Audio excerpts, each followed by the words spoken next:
Fuck.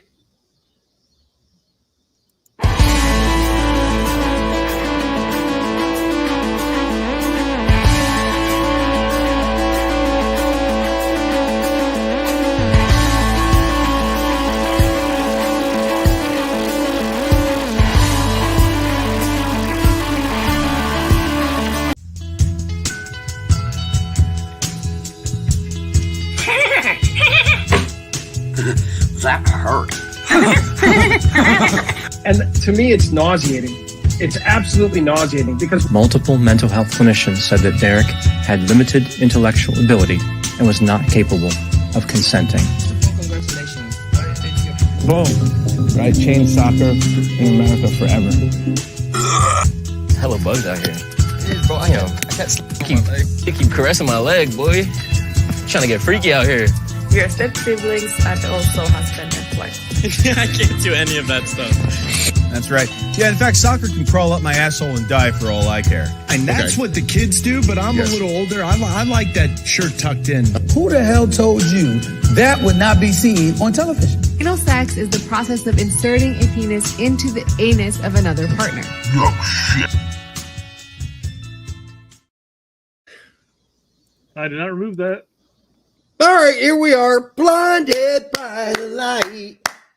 Wound up like a deuce in the middle of the night. Here we are, Straight Red Card. Welcome to the show. I don't know what the fuck's going on there. It's like this Twitter's having a conniption right now. Is it? So I'm still trying to make it go live on Twitter, but I may give up on this. What's going on out there? I don't know. It just says that there's an error trying to go live. Okay, well, we'll figure it out. Turd's not here. Yes, he seems to be constipated or being held hostage. Either one of the two. Could be looking for a new gig. I don't know. No, he's not looking for a new gig. What new gig is he going to find? We have got a lot to cover. Yes, we'll get to the Tessman thing. I don't really understand why we're saying Tessman's screwed. He's not screwed. There's enough people. I don't want to have to run back and find it. Let's just talk about it. All right. So, listen, he just got back from the Olympics. So did Busio. They're both still on the roster. They just didn't play in the cup game. They just got back from the Olympics. They're giving them a breather. Now, are they maybe still interested in selling Tessman? Sure.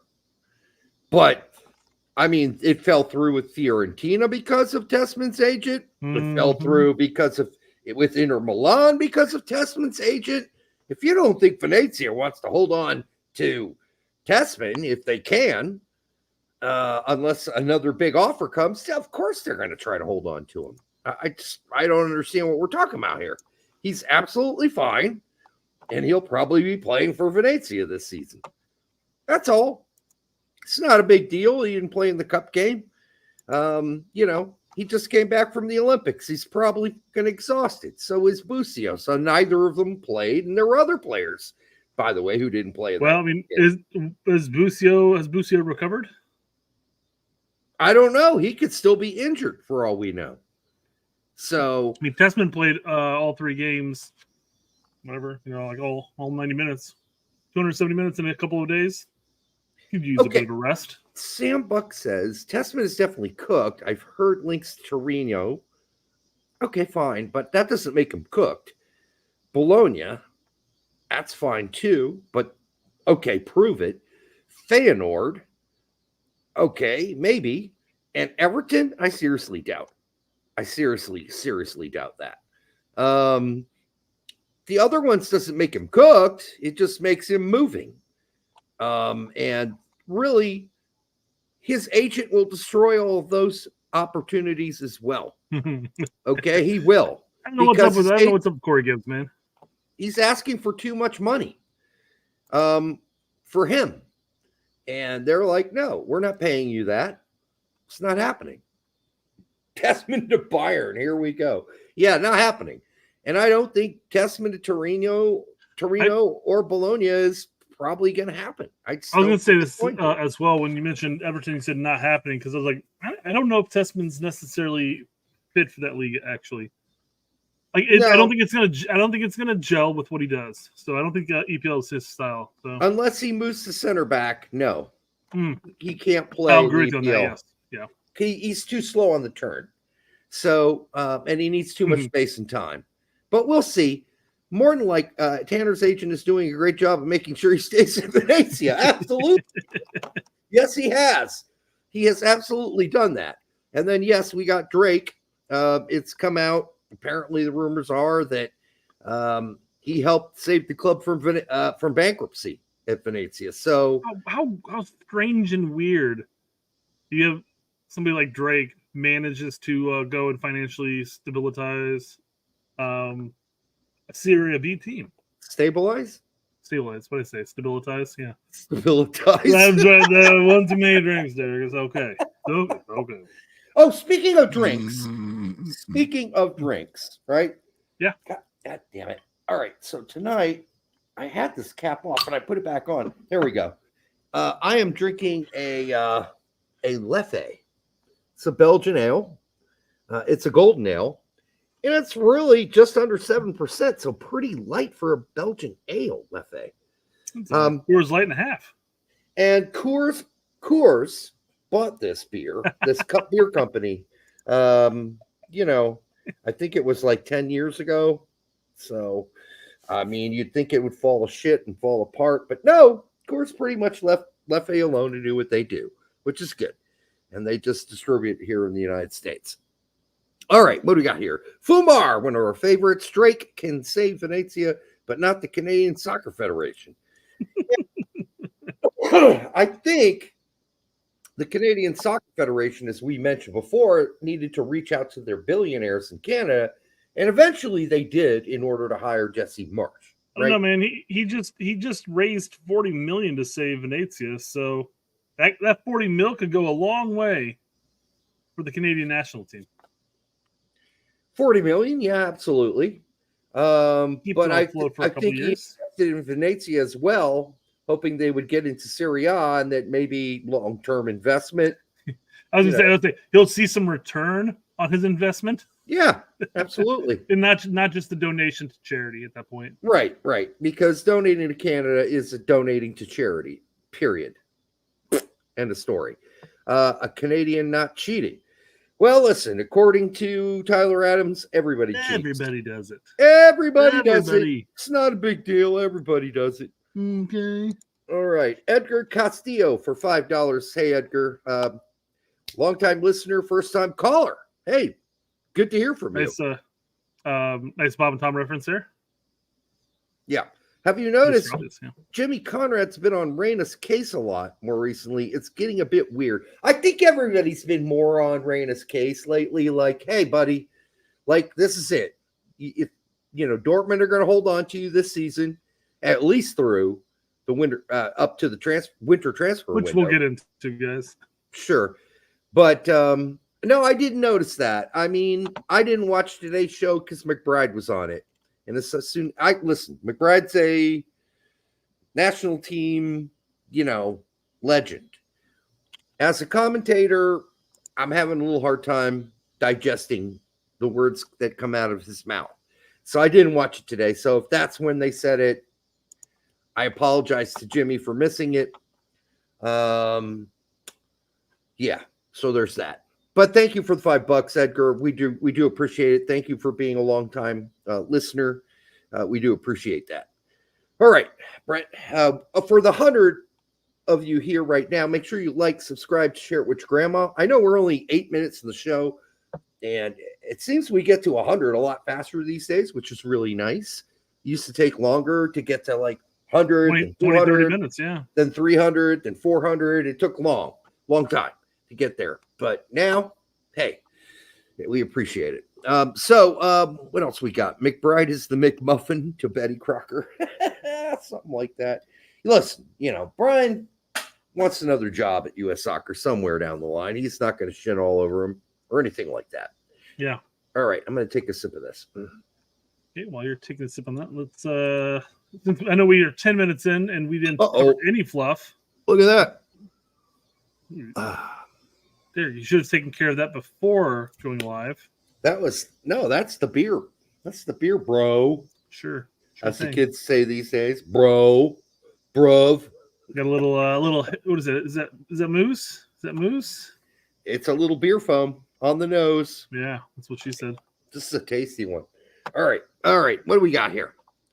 We're going You to cover. sent me By the way, over- we're going to cover a bunch of stuff tonight. A lot. It is a smattering of stuff. Yes. Like a bunch of 1 or 2 minute topics. We hope. Not a lot to talk about in soccer world these days. Plenty to talk about. It's just it's not like a huge thing like we hired a new coach.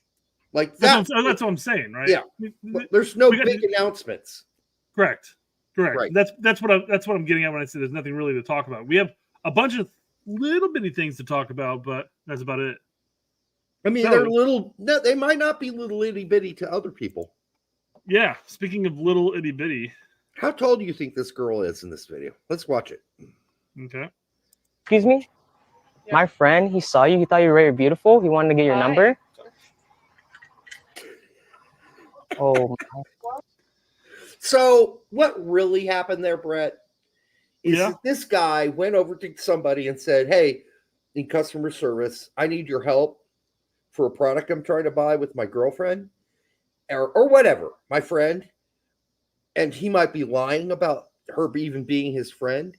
And he got the customer service person to come over, and then he made up that horse shit in front of her. Yeah.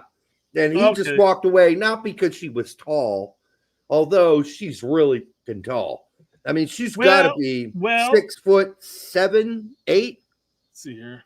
Compared to all the people around her, all the people walking by in the store, she's at least 6'8", 6'9". She's in great shape. She's in great shape. I mean, it's definitely very possible she's tall. Of course, she's tall. She's wearing some heels. That's adding another 3-4 inches there. But these guys could also be like 5'4". Yeah, but look at the people walking in the background. Are they all 5'4"? Because they all look like dwarfs compared to her. Well, that's because she is tall. Don't get me wrong. I'm saying she's like 6'8", at least. Okay, keep going. Fast forward to the people walking by. Is everyone that lives in this town, are they all midgets? Well, perspective alone. I mean, she is a good. Keep going. There's a dude. Person. There's another dude that's going to walk by. He's what? Everybody there is a munchkin? No, she's extremely tall. At least 6'8". Extremely tall. You're lying to me. There is no other dude. There's a couple in the background. They're like 15 yards away from him, man. Yes, so you understand perspective, right? What do you live in a fishbowl? You can't figure that out. That dude's not much taller than the guy standing right in front of her. I think that guy. Look, he's almost as tall as this guy, and he's about 15 feet away from him. Still, let's say 10 feet. I'm saying this guy's probably going to come up to like upper boob shoulder range. Nah, I'm saying she's 6'5", 6'6". Maybe his forehead hits just over her tits. In fairness, I guess 2 to 3 inches. When looking in the video, is probably not that big of a drastic difference between what you said and what I said. But I think if she takes her heels down and he comes over, I think she's just barely taller than that dude in the background. Her legs are a mile long. They are a fucking mile long. Those are some long legs, man. Anyhow, she's a rather attractive woman, tallest woman. Would, by the way, absolutely 100%. Because I think you sent that to me asking, like that's the hold on, that's different. Would you date a woman much taller than you? Is what it is.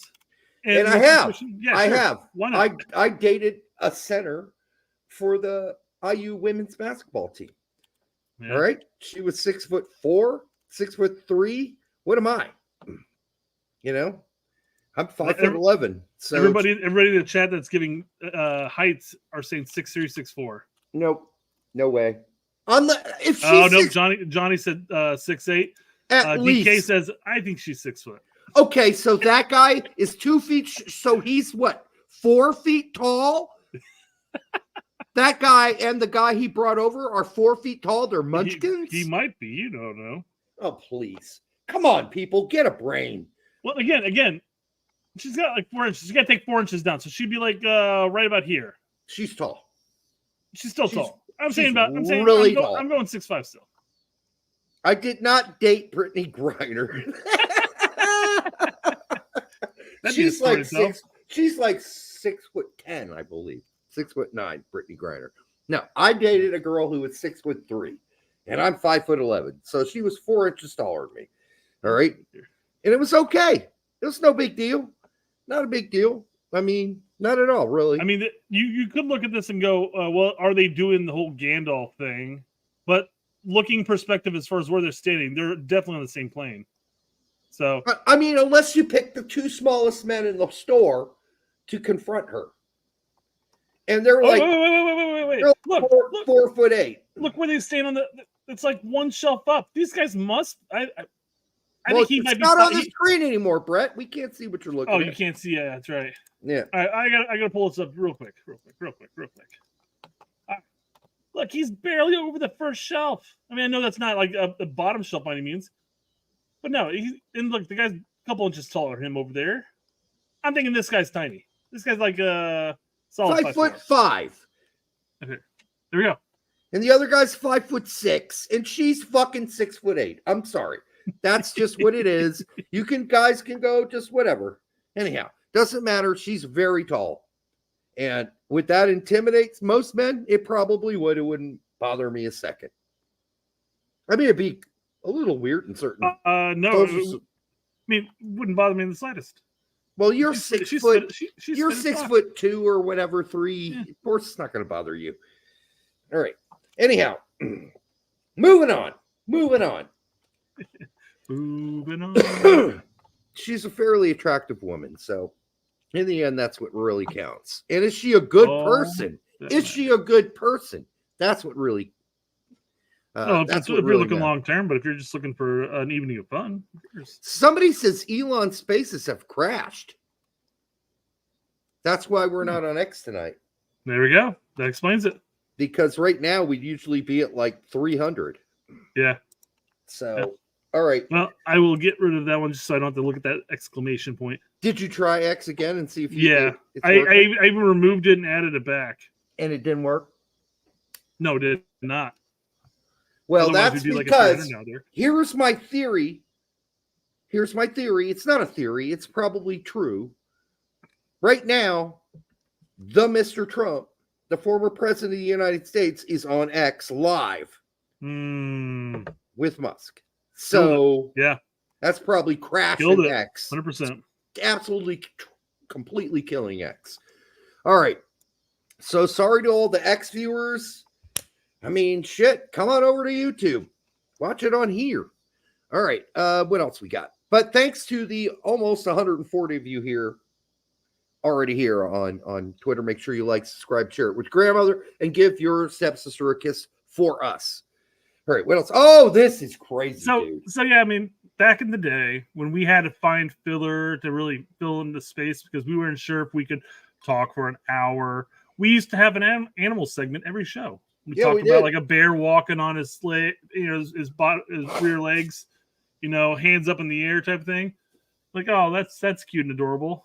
But we kind of got away from posting a bunch of animal videos. So we have animal segments. This is fucking absolutely insane. Like, this is like the movie Anaconda. It really is. Except for I bet you there's better acting in this video. Well, it's not acting. They're shit in their drawers. Exactly. Because this thing is enormous. It's enormous. Go play this thing. It's shit your pants gigantic. And he's got it by the tail, this crazy ass. You definitely don't want to buy the head, but yeah, look at that fucking. Maybe this is how they get from one side of the river to the other. They got an anaconda. They grab by the tail. Oh, they lost the oar, man. Yeah. They just grab by the tail, and the anaconda takes them to the other side. Absolutely. Maybe this is like its job. It's free motor. It's a free motor, a free tow. He drops and goes, "Ah, shit! The thing was slippery as fuck, man." I mean, that's insane. That is really. It looks like AI. Somebody says, "I'm not detecting AI there." Although I'm looking at the waves, I'm looking at the water right now. That's where it's going to be sold for me. For all of you who are cynical about AI, absolutely. Even Louis C.K. is making jokes about the AI footage coming out about Kamala's. Yeah, I watched some Louis C.K. today, and he's like, "Yeah, this is a fucking joke." You know. Well, the funny thing is, it's not real. Well, look, yeah, it's like looking at the reflection in the plane and stuff like that. There's nobody there. It's just like at all. Like legitimately, I'm not even saying like, oh, there weren't that many people there. No, there literally was nobody there. I don't even think it was a rally by any means. I think she was just going into a fucking plane. All I know is that people have been posting that stuff up, and I don't know if it's to embarrass her on purpose or they're really trying to fake people out, because that seems like a bad idea to like go out there and try to fake people out, because people will figure it out. So my first suspicion is it's some people out there who are supporters who are too stupid to realize, and they make these fake vids, and it's just going to make her look bad. So don't do that, you dumb fucks. Don't do that. I think they're banking on the fact that most people don't live on the internet. They don't live on the social medias, and some do, and not all the social medias. Let me rephrase that. So you posted on Twitter, yeah, there's a healthy chunk of change there, but then again, how many people do you go to on a regular basis and they're super active on Twitter? Yeah, I know. I know. You weren't until I set you up an account. What I'm saying is the surrogates of both sides need to stop fucking with their candidate. They can fuck all they want. Just they can. Stop messing it up, man. But they're actually hurting their candidates, not helping.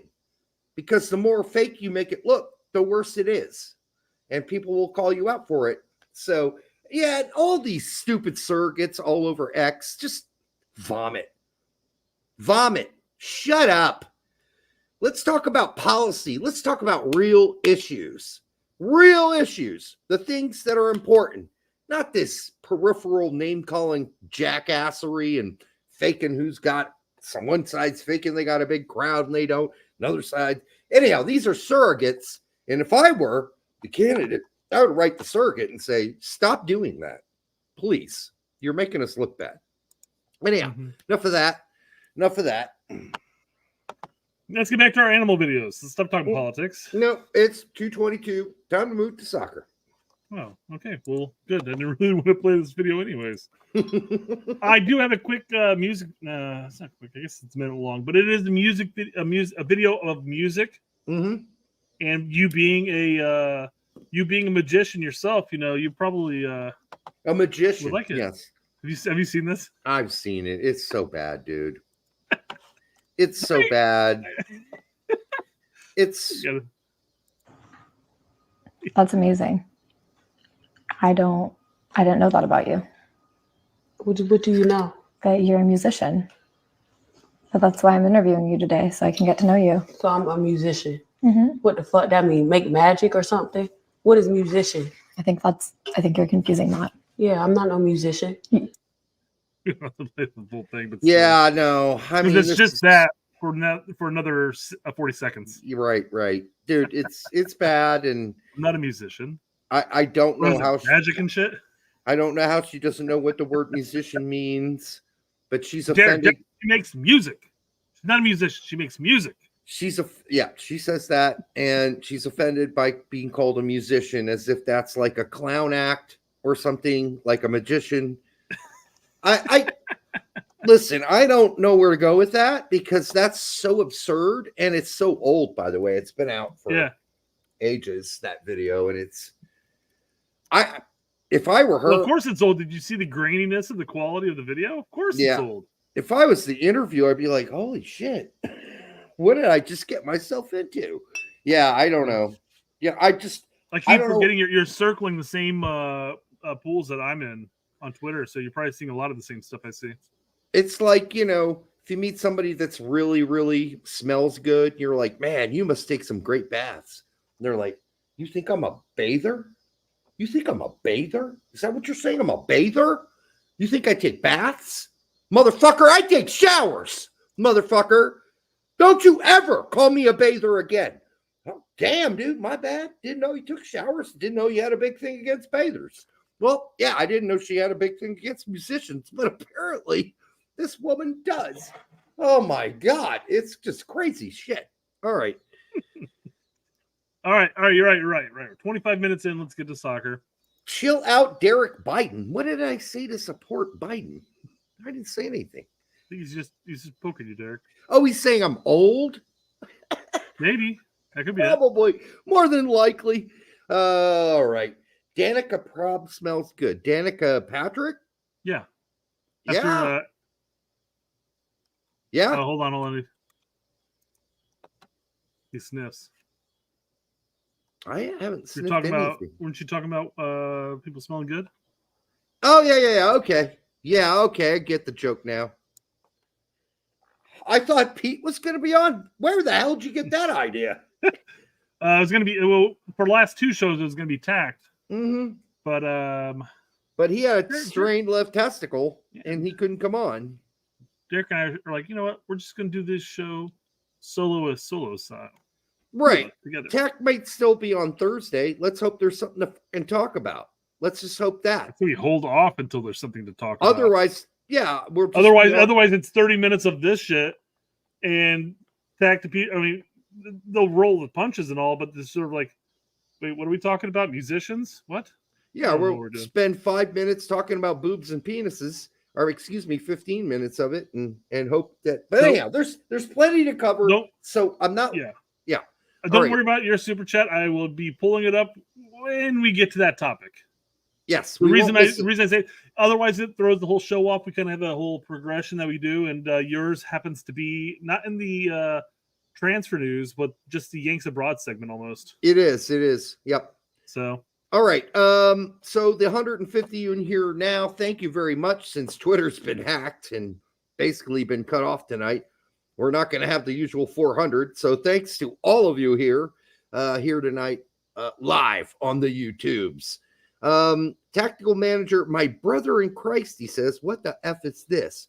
Like if Tactical had ever at any point spent any time in Europe, like this sausage would be like no big deal. He'd be like, before I even scroll down to show the crowd, what's up with the price?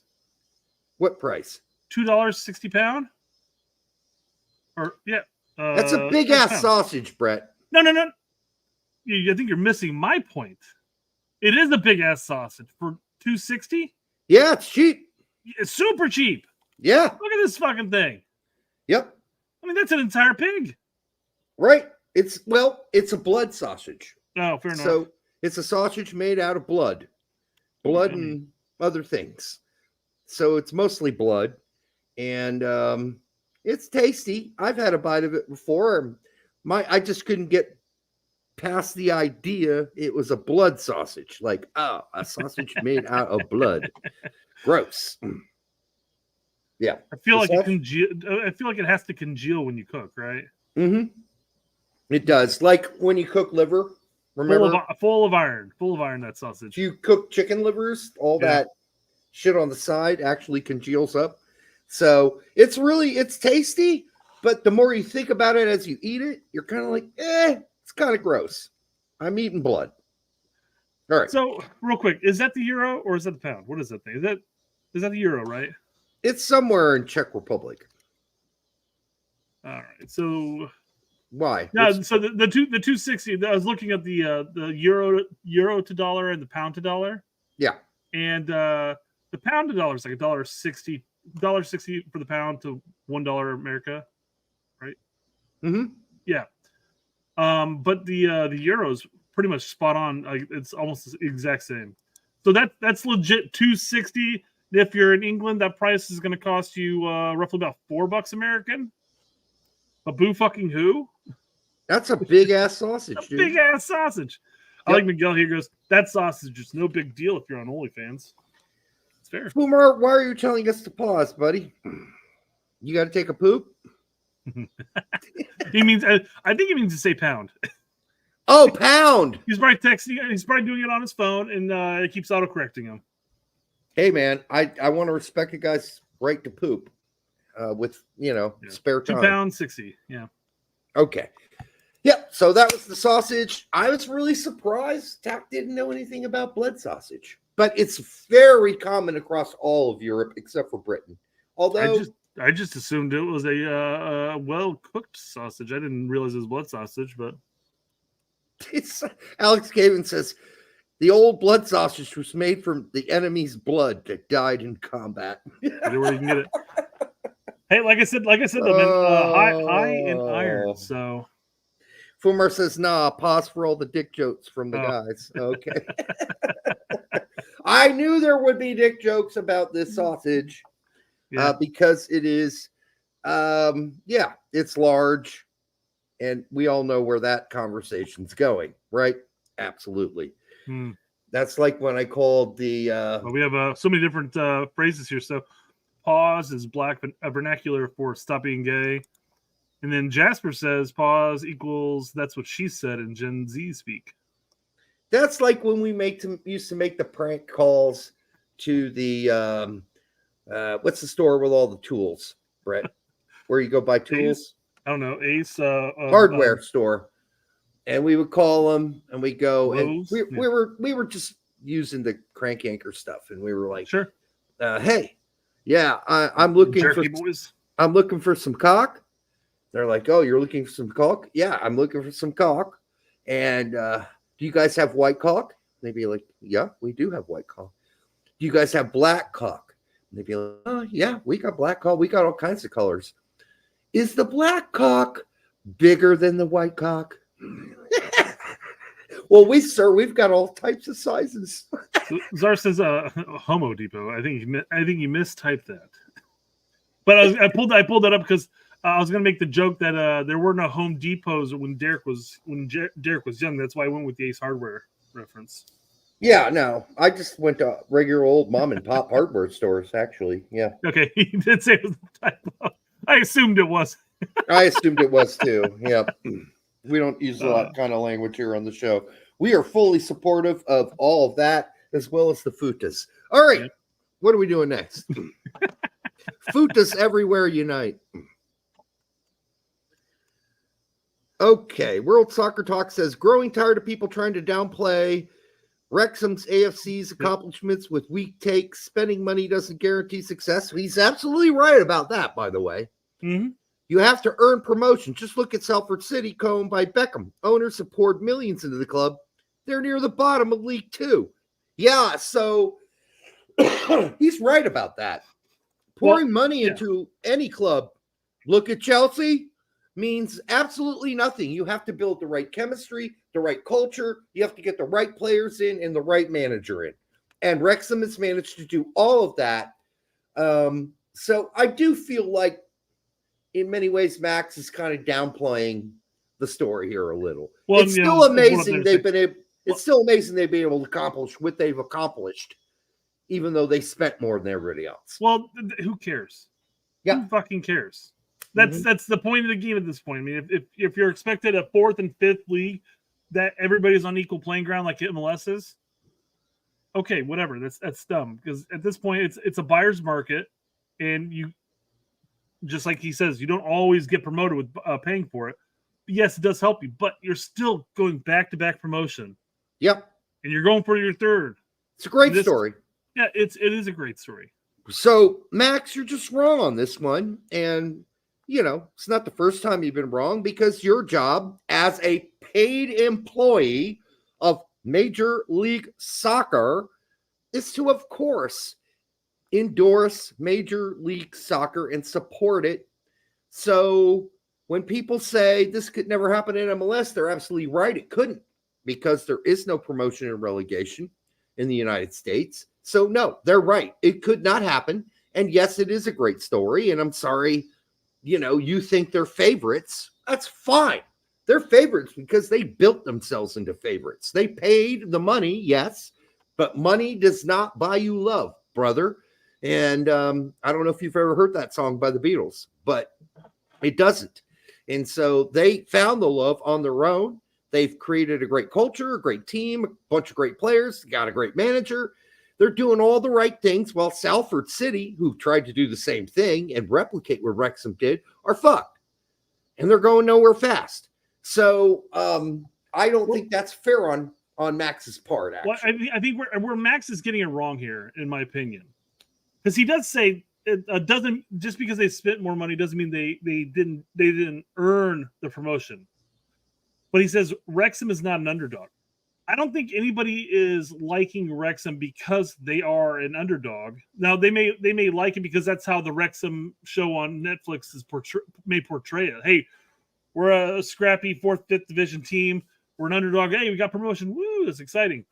But I think what people like about it is it's a very likable aspect of sports. You're constantly seeing a team from a lower division move its way up. So, yeah, they may not be underdogs at this point because of what they've built, but it's still a Cinderella story for the guys that own the team because they took a team who was way down there, and that's a Cinderella story. It's from, washing dishes and wiping floors to wearing the golden slippers, right? Yeah. So that is a Cinderella story, and people love a good Cinderella story. They just do. And there's nothing wrong with that. And you're just never going to get a Cinderella story like that in the MLS because it's not allowed. And that's what people are saying. And I don't think that you may be growing tired of it, but you're not going to stop hearing it because people believe that, we're sort of suffocating the Cinderella stories here in the United States. Now, we've said it before here. Is promotion and relegation really, realistic? No, it's not, because there are too many forces against it. Too many powerful voices, and too many people with lots of money against it. In the fashion that U.S. soccer is built upon right now, yes. Mm-hmm. It would be interesting to say if USL were to go to U.S. soccer. Now, you take into consideration the whole debacle with the U.S. Open Cup. Maybe there would be some faces in U.S. soccer that would be happy to extend another first division offer to USL, and then if USL wants to throw in promotion relegation between their leagues, we can see what happens. Yeah. And then they can combat against each other. Obviously MLS has the money right now, but that'd be the only way you're going to see it, unless you get some artificial bullshit between MLS. But I think you're most likely going to see it if USL starts implementing it. More than likely, the only way we're going to get that at least 2 divisions deep is, as we've said before, MLS buys like 40 teams. They got 40 teams, or they get paid to have 40 teams because obviously the fee. They're 40 teams, so you make 2 divisions, one with 22 teams, one with 18, and then you've got MLS 1 and MLS 2. We got a Don Garber quote later on that kind of bleeds into that too. So, Yep. All right. That's the realistic way, guys. I'm sorry, but right now that's the only way that's happening right now. Remember when Reggie Cannon left Portugal's Boa Vista because they weren't paying him, he said, before his contract ran out because of unpaid wages? Okay, they said it. FIFA has ordered Cannon to pay $1.4 million for leaving the club unlawfully. He has 45 days. I don't know. Does Reggie Cannon have $1.4 million laying around? Here's the bigger question. At that point, if he has 45 days to do so and he can't scrounge up 1.4 million, at that point, just come back to the States, because what the fuck can FIFA do to you if you're not playing soccer anymore? Yeah, and if you're not like a regular contributor to QPR, which he's probably making, I don't know, not that much playing for QPR would be my guess. But, at least Boa Vista still has to pay him around 90 grand back, But so he left because of unpaid wages, and they state that he has unpaid wages. Mm-hmm.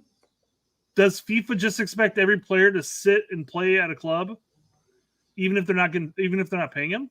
Yeah, it's ridiculous. That was the whole reason why Jamaica had a whole thing where they weren't getting paid, and a lot of their starters declined getting called up. So I guess we'd have to look up what Cannon was signed by QPR for to see if he has the money.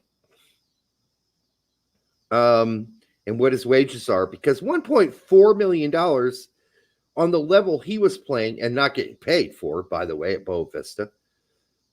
Does he have 1.4 just rolling around in the in a box somewhere. The bigger question there too is how many more years did he have on his contract at Boa Vista? I think only 1.5 when he left.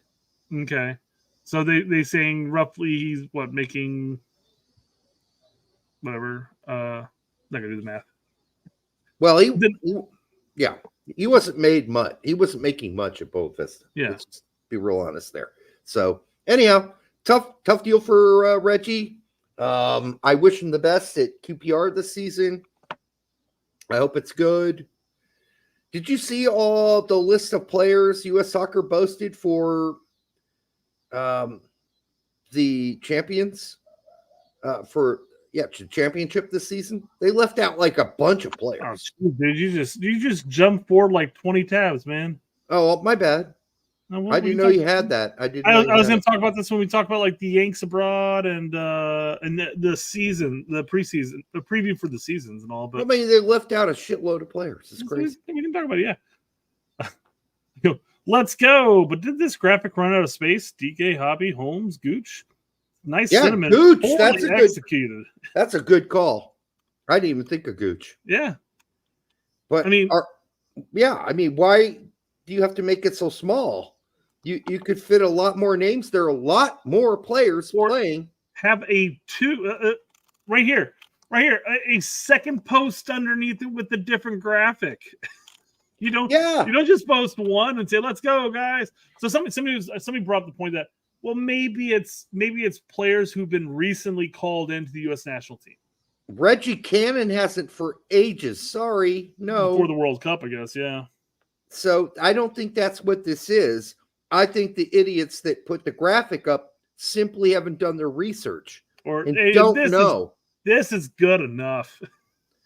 Yeah. I mean, you're leaving out Lyndon Gooch and who's played for the U.S. men's national team. You're leaving out other guys too.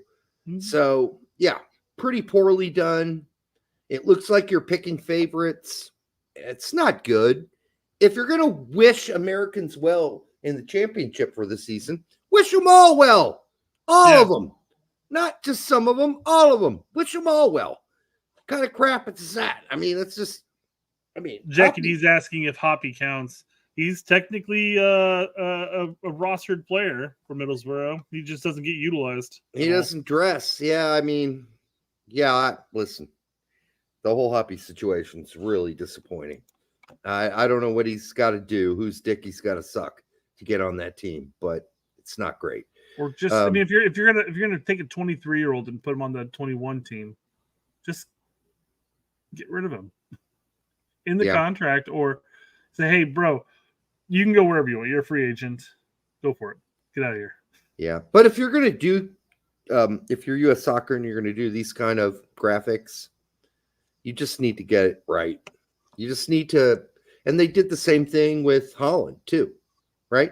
There you go. Yeah. Paxton Aaronson, Taylor Booth, Serginho.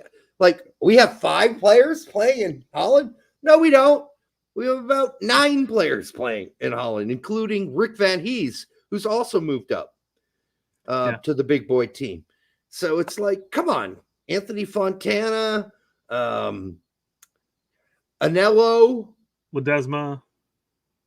Yeah, Ledesma. We're just picking 5 guys? Like, there are lots of other guys playing in Holland right now. If you want to shit on them, fine. But don't pretend they don't exist.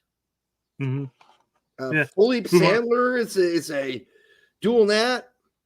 Anyhow, Ledesma started for PSV. He did? PSV 2, maybe? I didn't see that. Was it a preseason match? He had he got heralded as having a good match. He didn't start for PSV. He played right back for PSV. What game, Fumar? What game? Because I've got it written down here. He started for the 5-1 match. Right there.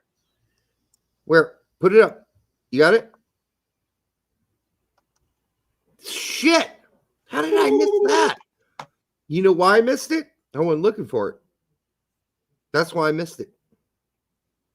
That's crazy he played right back. That is absolutely crazy, but it might I wouldn't have predicted it. No. that might be his saving grace. If he can actually learn to play right back, it could be his saving grace. Yeah. Because he's got all the other skills, right, necessary for the passing and the technical shit. Well, how quick is he? Who did they play? This is a friendly, right? No, it's the first match of the season. Yeah, that's right. Holy shit, I totally missed it. It's insane. How did I miss that? That is insane. I never noticed the whole game that he was playing. The way that you said that made me think all the reports I saw were of the last preseason of the preseason. How do you watch a whole game and know Richie Ledesma's not playing? Well, I have the sound down. That's fucking why. I mean, why would you be looking for him at right back? So I wasn't looking for him at right back. Okay, all right. So this is one of those 1 in a million instances where I just didn't pay attention close enough, because usually I'm really looking for all the American players. So this is amazing. I missed Richie Ledesma. I probably had the sound muted, so I never heard his name while I was watching it. So, well, my bad, guys. Wow. That just makes this graphic more egregious.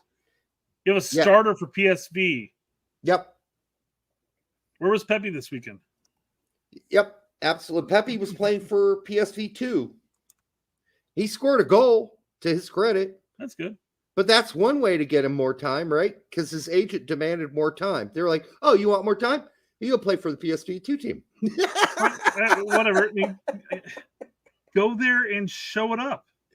He played 80 minutes for PSV 2, scored a goal. They tied Ajax's 2 team. And good. That's fine. It's great. He got to play. That's the thing. If you're hurting for playing time, if you get dropped to the second team just to get playing time, by all means do that, because I'm sure he was on the bench for the game anyways, so it didn't matter. So just get the playing time and prove that you're better than that role, and work your way up. So I didn't notice Ledesma played, which is weird. That's rarely happens to me. And I'm thinking to myself, now I got to go rewatch the game. Because see how he played? I didn't watch him. I was watching Tillman. And I had the sound probably off or down to like minimal because I was doing other crap. So now I got to go rewatch the game because Ledesma played. Who would have thought? Who knew? Who knew? Ledesma is going to start at right back. That's crazy shit. I hope it works out for him because obviously midfield's not going to. They're loaded there. So, I mean, loaded. Did their starting right back get pushed to left back to cover for Des then? Why was Richie the first go-to at that point? I don't know. I don't know. Coach saw something? I don't know. I don't know. Maybe they're playing similar to how Berhalter wanted to play from the get-go, where Tyler Adams played at the right back, and in the attack he'd push up as more of a 6, but in the defense he'd play as the right back. Yeah, I don't know. Remember that bullshit? Yeah. I mean, we'll see. I'm going to have to go rewatch the game now. I can't believe this. Yeah, but, okay, just mother...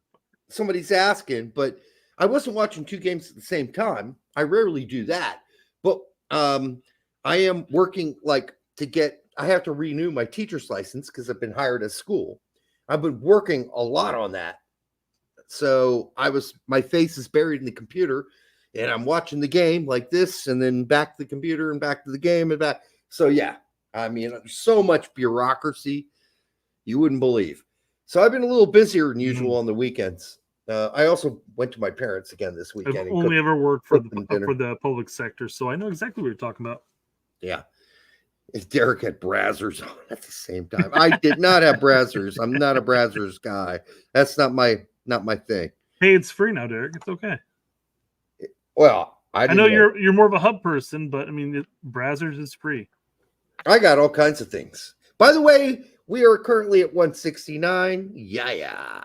Hey, so make sure you like, subscribe, share it with your grandmother, and kiss your stepsister on the lips. If she's comfortable with that. If she's not, don't do it. All right. Men in Blazers say Norwich City are selling the club to a group of Milwaukee Brewers owners. Max Antancio per BBC. This means Delia Smith will be stepping down from the club after 28 years. Smith gave us one of the most iconic moments in PL history, which we don't really need to watch. I'm sure it was great and everybody jizzed in their pants. I'm just saying, okay, that's another team being bought by more Americans. Let's see how the Norwich fans embrace that, how they feel about it. I teach high school, by the way, somebody asked. So we'll see how that goes. Does it mean they're going to spend more because they keep selling off their best players? So not their best player. Sargent, so far they've managed to hold on to him, but I mean, we'll see how this changed the landscape. Maybe they'll stop selling and start buying a player or two that might help this team go back up. Norwich fans are excited. I would guess they would be, because it seemed to me that Mrs. Smith ran a really tight ship as far as the dollars and cents goes, which is fine. But when you don't have a lot, but the Milwaukee Brewers owner does, he's got plenty of money. So I guess the move writes off debt. Writes off debt, and I'm sure they're ready to spend too. Let's jerk off to interesting to see. I mean, I know Josh really likes Norwich, at least playing there. That was the one thing why he didn't extend his contract, but he stuck with them from the get-go, went down with them, continued to play with them. He didn't have a lot of offers, Brett. He didn't have a lot of offers, I agree. But yeah, it'd be great if the new ownership comes in and actually ponies up some cash to get some decent players to offer some kind of service. I mean, you got to replace Sarah, right? Yeah. You got to. I mean, that's the best player on the team besides Sargent.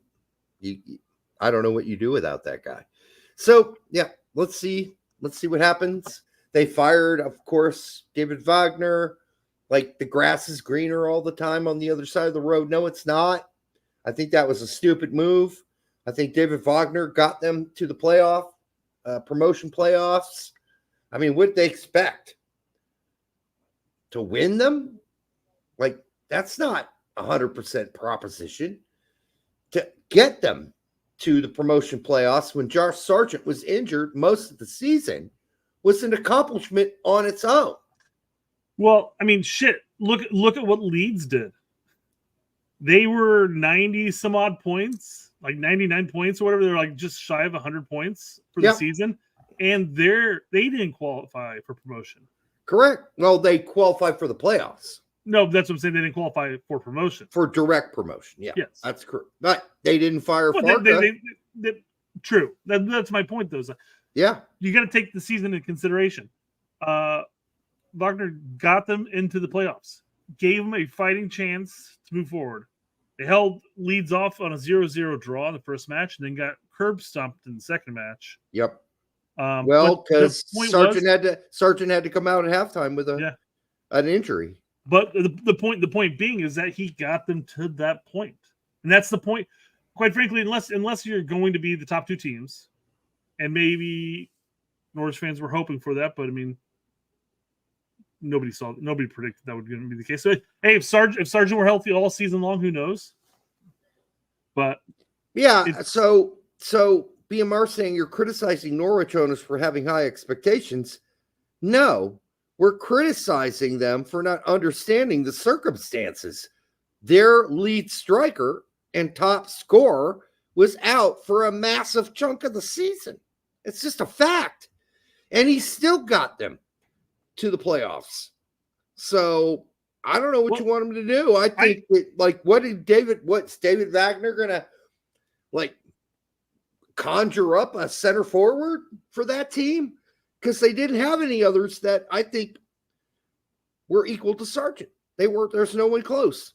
So. And there is a difference between skating in on the playoff run, sort of like what Norwich did, compared to Leeds, who were comfortably in the playoffs.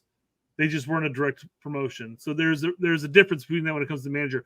I'm looking at it personally as from an outside standpoint, of course, I have no idea their the way they understand this. But if he gets you into the playoff run and you're 4 games out from being promoted, just to go through that playoff segment, I couldn't fathom shit-canning him.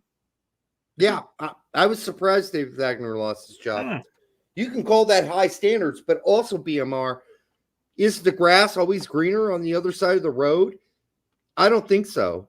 Like, I don't know where they're how they're going to fare this year. Hey, Wagner wouldn't have lost their opener, I'll tell you that much. Especially after selling some of your best players. I mean, I don't know. Makes no sense to me. Larry, Johnny says you for watch $2, yourself, man. You watch Brett yourself, has red hair on his head, kind of like Sarge. Not even close. Brett denies that. Not even. I get a little copper in here, but not red at all. In fact, I was a towhead for like the first 6 years of my life, and then my hair got sandy blonde throughout the course of it. So, all right, for the almost 200 of you here, make sure you like, subscribe, share it with your grandmother. We are obviously missing the other half of our audience. It's usually here on X. Yeah, we'd probably be at 400 right now, but unfortunately, X is down tonight because Trump's on X with Elon. So there's no hair left there. I got a little island patch, and that's about it. Yeah, it's I'm always this close to just shaving it all off. Now keeping this, of course. Yep. But why? What's the point? Yep. So yeah, X is crashed right now for all other videos besides the one on with interview with Trump. So that's why we got no X people here tonight. All right, so Kevin. I think we covered this initial topic first off, a show or two ago. All right, so because we did and we didn't. Well, we talked about how Paredes came out and gave a non-apology apology. It's basically saying, "Hey guys, I didn't say this shit. I would never say this shit."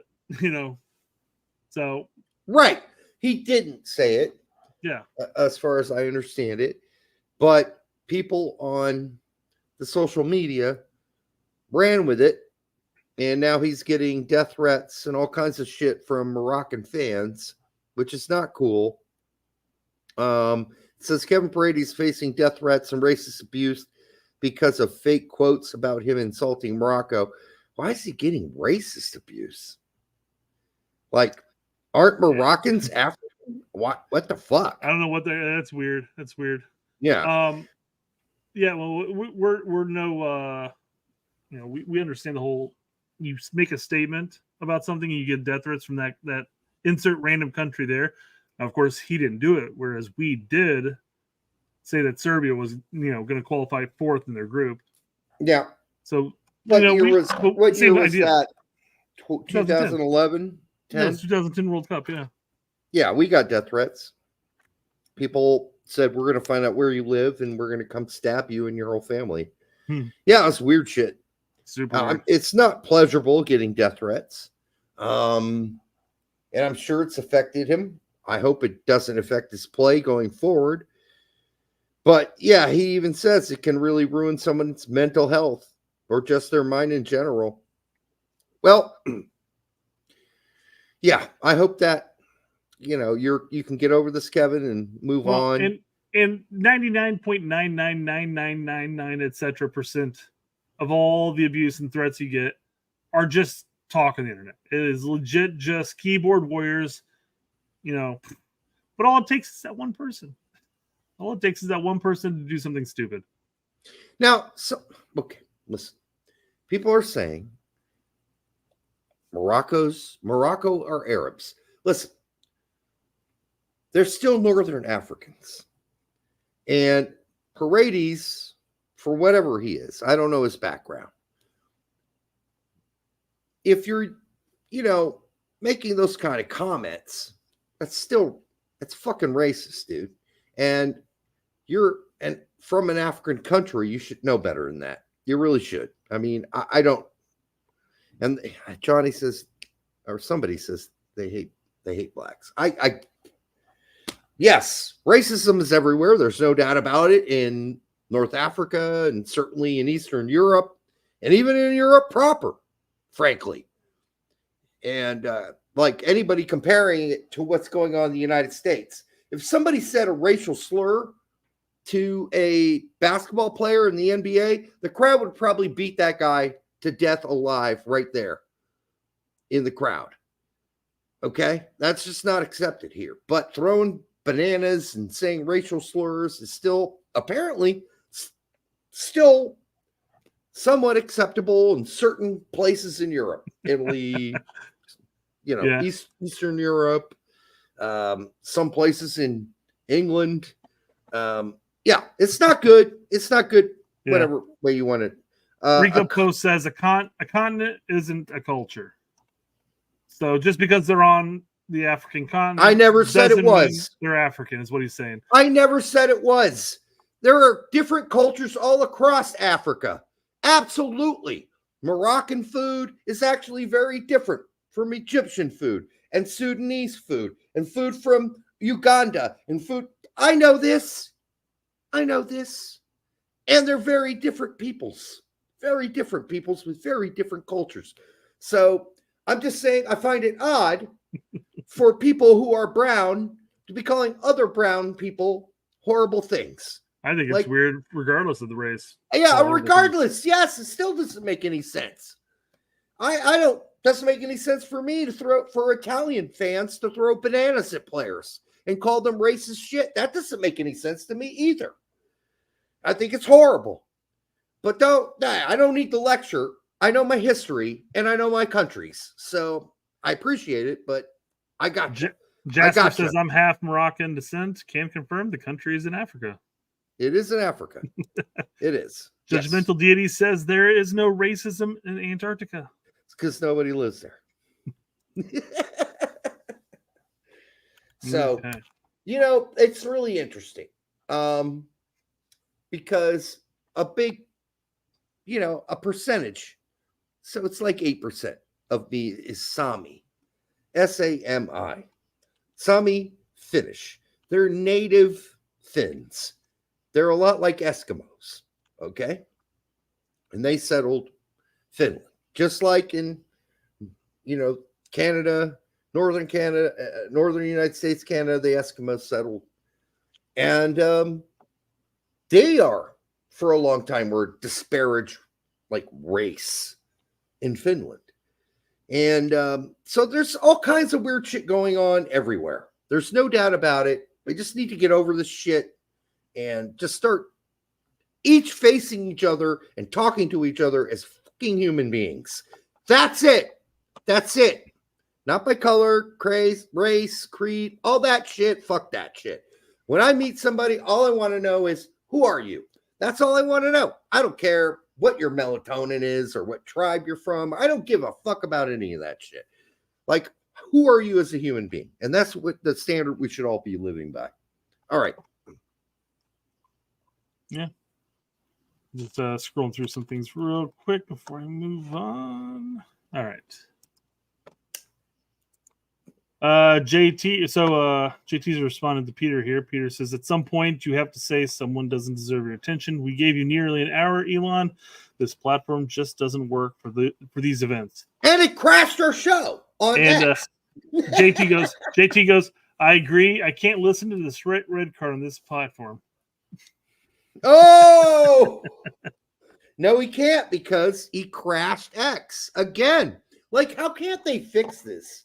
Elon Musk is a brilliant, smart guy, and you'd think he'd have hired the right people to get this done. This is not the first crash of an interview of this substantiality with a big name on X. It's like, how hard is this? How hard can this possibly be? On a day-to-day basis, as far as stuff that's going up on X, it works perfectly fine. You throw in an event like this where you're going to have a crazy amount of people watching one stream, it's gonna fuck some things up. And does that mean that Elon's gonna have to invest in some extra servers or whatever to hold some of that space or hold some of that weight of all the people watching? I don't know. Don't know if he wants to. He talks about he wants to do a video on Twitter, but if he can't handle this shit, what's the fucking point? Fumer asks, Elon is brilliant? I mean, he's got to be smart, dude. I mean, look at what he's done. They take your personal opinions away from Elon. He is a smart and brilliant guy. You might not like things he's done or said, right, or whatever he takes said, or whatever. But he's absolutely a smart guy. He's a successful, smart guy. You may not agree with things that he's doing or things he said or whatever, but I mean, he's obviously not a dipshit. He's not a dumbass. You might think he's a dumbass based on some of the things he might have said or who he supports or whatever. But I mean, he built some great stuff. So, I mean, you got to give him credit for that. Maybe he's not a genius when it comes to, in your opinion, politics or whatever else, but obviously he's a good businessman, or else he wouldn't be one of the richest men in the world. I mean, doesn't come from an accident usually, unless you're like an investment firm or whatever, where you just blood suck like a vampire off of others. But that's a whole different. He creates things. Bmar says he fucked up Twitter. Twitter was fucked up well before Elon came. That's true. It was not good before, and he's trying to take it to another level. He did pay way too much for it, but this is like the whole we would never have had Donald Trump as a president if Obama didn't goad him, you know. So with that big press thing where he's basically, well, at least I was president, you will never be. That was kind of a goad. Yeah, for sure. For the 200 review here, make sure you like, subscribe, share it with your grandmother. We might get more. Brett, you want to try Twitter again? See if it pops up? Or it could be broken. It could be broken. We won't get the Twitter guys here tonight, and that's fine. I feel bad about it because we have like half our audience now is on Twitter, and now we are live on Twitter. All right, they gave up on the Trump thing, I guess, because maybe it ended at this point. I mean, it is almost 9:30. Now it's supposed to go for 2 hours. I have no idea how long it was going on. So it's supposed to go for 2 hours. Well, when did it start? 8:30. Okay, fair enough. Yeah. So it's obviously not. Maybe they ran out of things to say. They ran out of bandwidth. Well, that was an exciting conversation, Donald. Bye. They ran out of bandwidth. That's what they ran out of. So, all right. Yeah. Okay. So, all right. Yeah, everything's popping back up again. Okay. Let's move on to whatever next topic is the next topic. Some MLS topics here. And remember, we got some MLS topics. So I'm going to say bye to about 10, 15 of you at least, because as you dip out for another 15 minutes while we talk about some MLS topics, it always happens. But we got some topics to talk about. We do? Yeah. Like what? Yeah, apparently some rumors, although they've been vouched as not accurate, but the rumors of MLS looking to start their own women's league. And I guess my overall point there, even if the rumors are false, is don't for a second believe that they haven't started thinking about this already. Oh yeah, they have. They've absolutely thought about this. What they're going to do is they're going to let NWSL continue to run it, and they're going to have teams in there and everything like that, just like they had them with USL. And then when it becomes inconvenient or they want to move into that little market, they absolutely will start their own league. Guarantee it. Oh yeah. They're not going to sit around and watch this happen. No, they'll get in front of it. If they think there's money in it, absolutely, they will. The only problem is that a lot of the NWSL teams are owned by already MLS owners. So they can't easy turnaround, right? Right. They can't piss those guys off, and they got to make some sort of transition where there is it's all comboed together, or a merger, as they used to call it. Yeah, I mean, this would not surprise me at all. I know USL teams have women's teams too in Division 1 now, like here in Indy, the Indy women. They are that's in their USL Women W League. Yep. Yeah.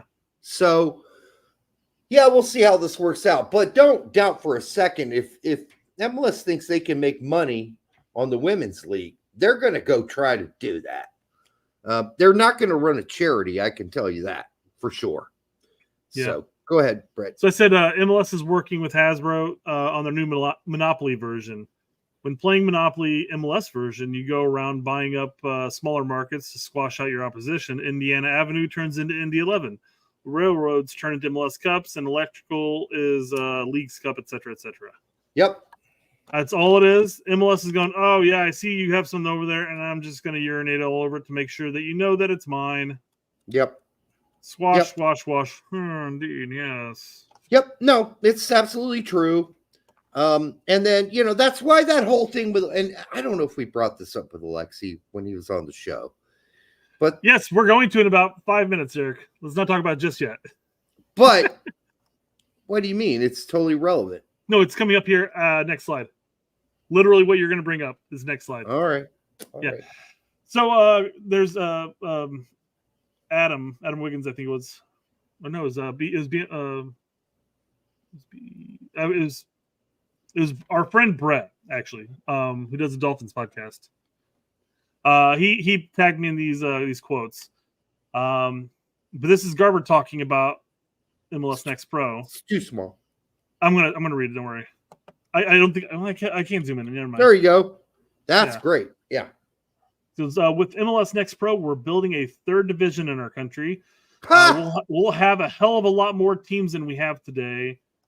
And as we're going out and building a professional soccer at that level in many, many, many markets outside of MLS world, there's no reason to think that at some point there shouldn't be an MLS Next Pro's women division. Whether we do that on our own or whether we do that with NWSL is still to be seen. We've heard this before. This is how MLS Next Pro got started. Yeah. Yeah. So I know people were coming out saying like, "Oh, this was the rumors were fake. This is all incorrect." The guy who initially had started the post deleted the post. So like the slide we were on earlier, you can't even see what I'm even responding to. Yeah. So MLS is coming for you guys. Wherever your team is located at, what division, what league, whatever, men, women, children, MLS is coming for you. It's coming. It's gonna gobble you up. Yeah, they have no interest in sharing power, sharing leagues, sharing anything. MLS, their goal is to go out and buy every major USL market up eventually. We've seen it. We've all seen it. Yeah. It's happened for years now. Now they're coming after Brett and I's club here in Indianapolis. So we probably won't have the Indy 11 because Ursel didn't agree to sell the naming rights to the team and a 5% or 10% stake in the team where he have no decision-making process. He rejected that. So now they're just going to say, fuck them and fuck Indy 11. We'll just start our own team, MLS team here in Indianapolis. And although, Garber said, yeah, it's not just Indianapolis. There are lots of other major cities where we think are, possibly viable. And so, yeah, they're just going to take out those teams, San Diego, et cetera, one at a time. One at a time. And until there is nothing left of USL, it's going to be bare bones left.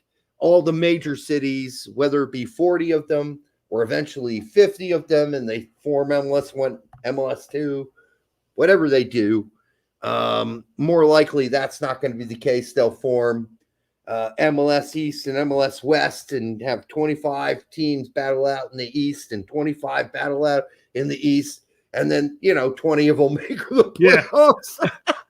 I was going to jokingly say 19 as an arbitrary number there. 19 of the 25 make it into playoffs. Like 40 of the 50 teams will make the playoffs. Yeah. And Chicago will still find a way of not qualifying for the playoffs. Yeah, guys, that's the way this is going.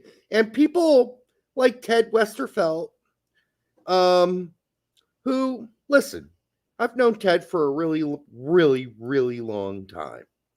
And not personally, just on big soccer, internet, digital. We've been talking about this for years. Mm-hmm.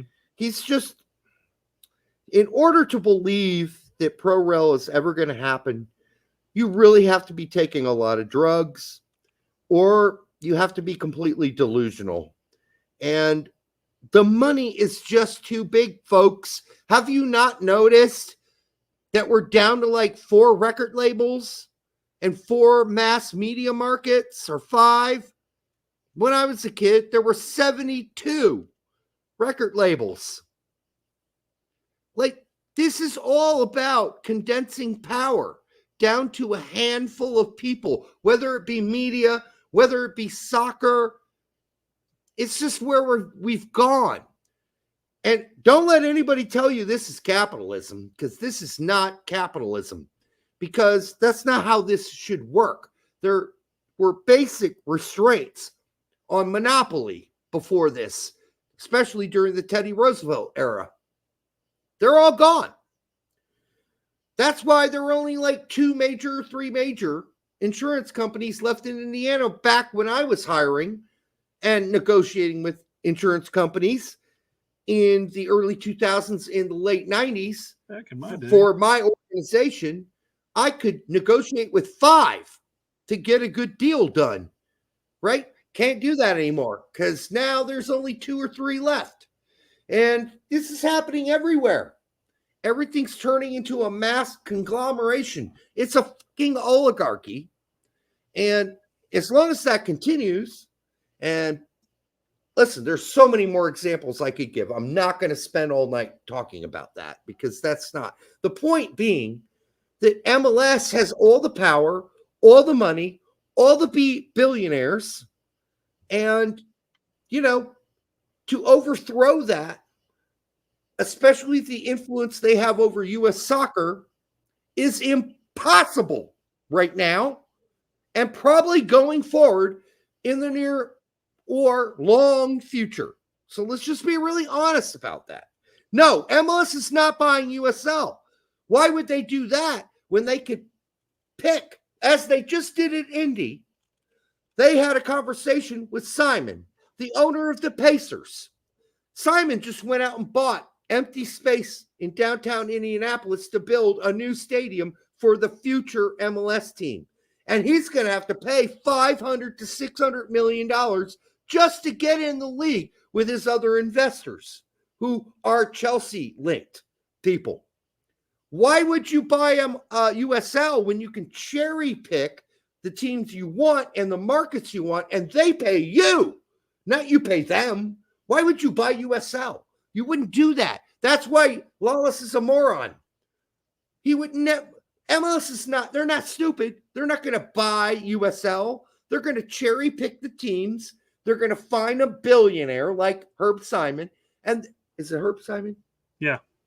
And they're going to say, give us $500, $600 million to get in the league. They're going to be paying MLS that money. Why the would you buy USL? That's the biggest loser idea I've ever heard, Lawless. You know it too. And Officer Doofy does go on to say to shut them down. You buy USL to shut them down. Well, you don't have to shut them down on their own. Yeah. I mean, you take their major markets. You take Indy away, you take Sacramento away. You dive into Louisville. I mean, you take markets away, and at that point, they can't survive in those markets. There's no chance in hell Indy 11 is going to survive in USL in Indy. Yes, with an MLS side there, because you might have let's say upwards of 2,000 diehard Indy fans that might stick with you, but the bulk of the fans are going to just move right over to Division I because. The Division II USL is still looked at as a minor league in the U.S. It's minor league. It's a minor league sport. It's not even the real leagues. It's minor league. And let me tell you the teams that MLS are really interested in right now. Las Vegas, Indianapolis, Louisville, Detroit City. Mm-hmm. All right? They're sniffing around. And there are billionaires out there willing to pay the $500 million. And commit to building a soccer-specific stadium if they don't already have one. So this whole idea of going about buying USL would be absolutely the dumbest thing you could do because you're buying crumbs. That league will self-destruct when you take all of the best teams from it away. If Indy 11 goes, if Tampa Bay goes, if Las Vegas goes, if Louisville and Detroit go, yeah, they're fucked. Nothing against Tulsa. But I mean, if you're looking at a league that's full of Tulsas that are getting anywhere between 2,000 to 3,000 attendees a season or a game, I mean, it's not going to be you're not going to thrive. You're not going to thrive as a league. You're going to flounder until finally a team goes bankrupt and files bankrupt and then goes away. When I wrote that article on Big Soccer in 2010 or 11, where I said, this is the future of MLS. And I said, there is no limit. Because we had insiders at the time who were feeding us info. There is no limit to what MLS is going to expand to. They were absolutely right. And I wrote the article and I laid out their plan, which is to go and expand to, at least at the time, the size of the NFL, 32 teams. But then my source also told me that ain't the limit. Like, that's the short goal. That's like the 10-year goal, 32 teams. People laughed at me. They fucking laughed at me. They insulted me. They said horrible things about, like, well, that's the most jackass bullshit I've ever heard. Okay, buddy, where are we now? Because since then, we've had multiple teams added to the league. Dickface.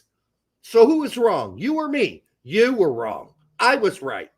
And this ain't stopping, because every time MLS can bring in a new team that has to pay a $6 million fee to get into the league, they disperse that money in TAM and GAM.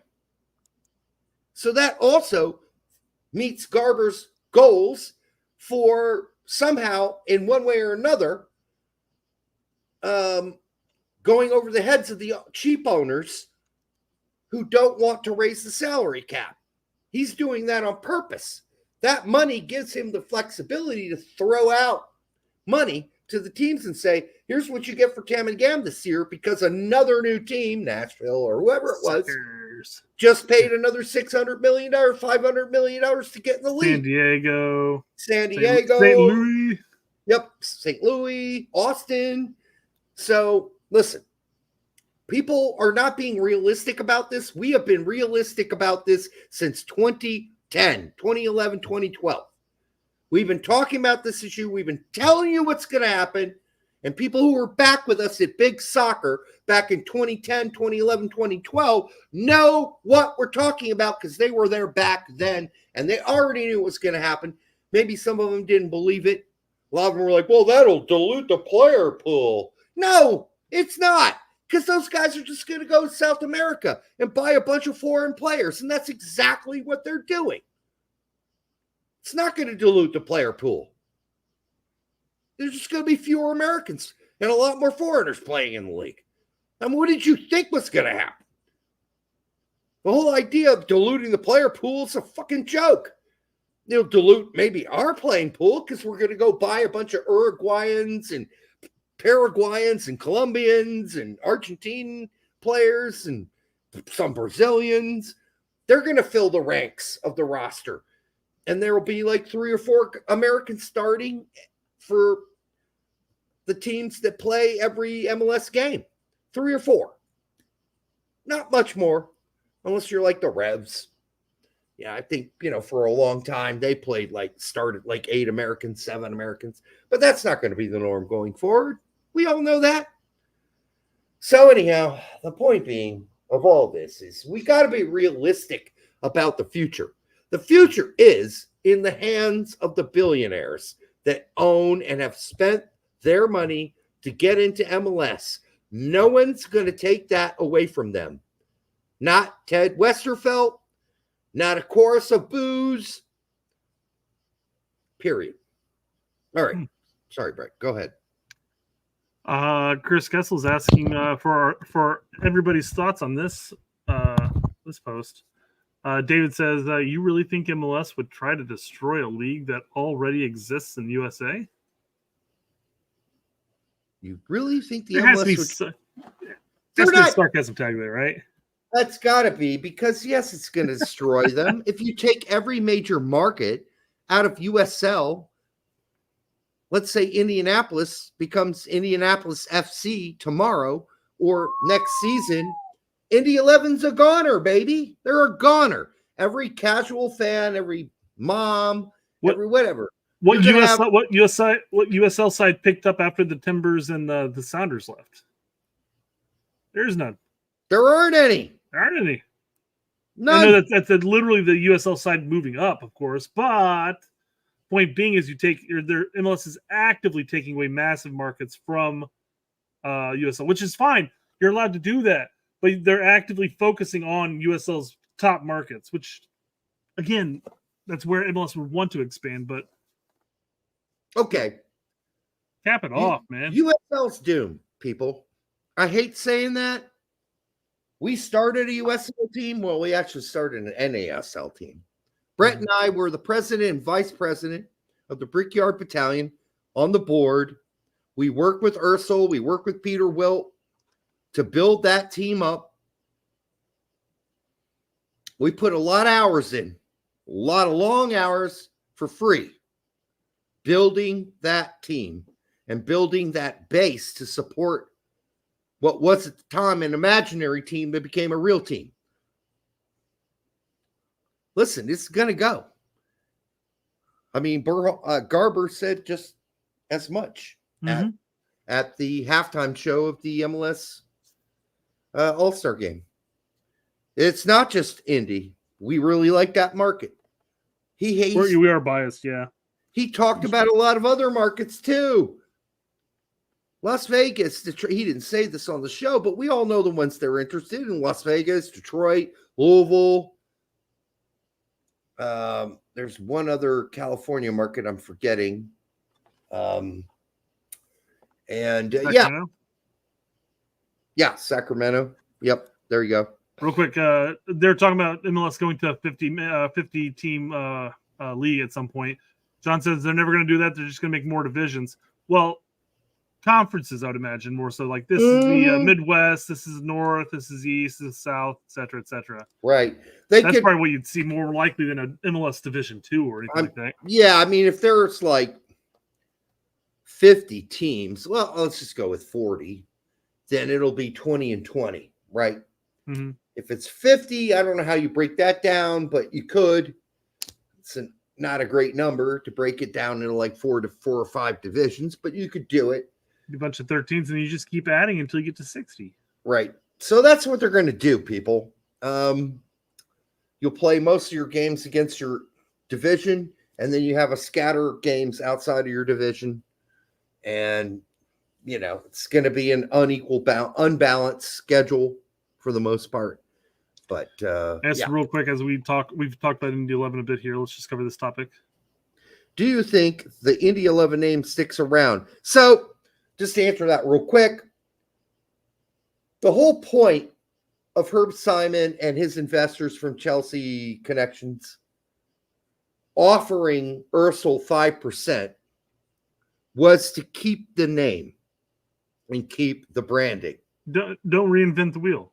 Right. They want to keep it. Ursel turned it down. So if he turns it down and he doesn't change his mind, then they're going to go with a whole different name. And he goes on to say, will the Indy 11 owner change his tune as it becomes a done deal? Also sad to see this happening, especially when you put in so much work. Yeah, I mean, it is. It's sad. It's sad for us. It's sad for all the people that we know that were involved in building the team. They're all sad about it too. But right now it's kind of out of our hands. The mayor, the governor, everybody's met with Don Garber at this point. They were at the MLS All-Star game, believe it or not. The mayor of Indianapolis was at the All-Star game. Yeah, I think this is pretty clear where this is heading. Herb Simon just bought this massive plot of land in Indianapolis to build a new stadium. Yep. I think it's pretty clear where this is heading. And if Ursel doesn't give in and take his 5% or whatever the offer was. I heard it was 5 to 10, somewhere between there.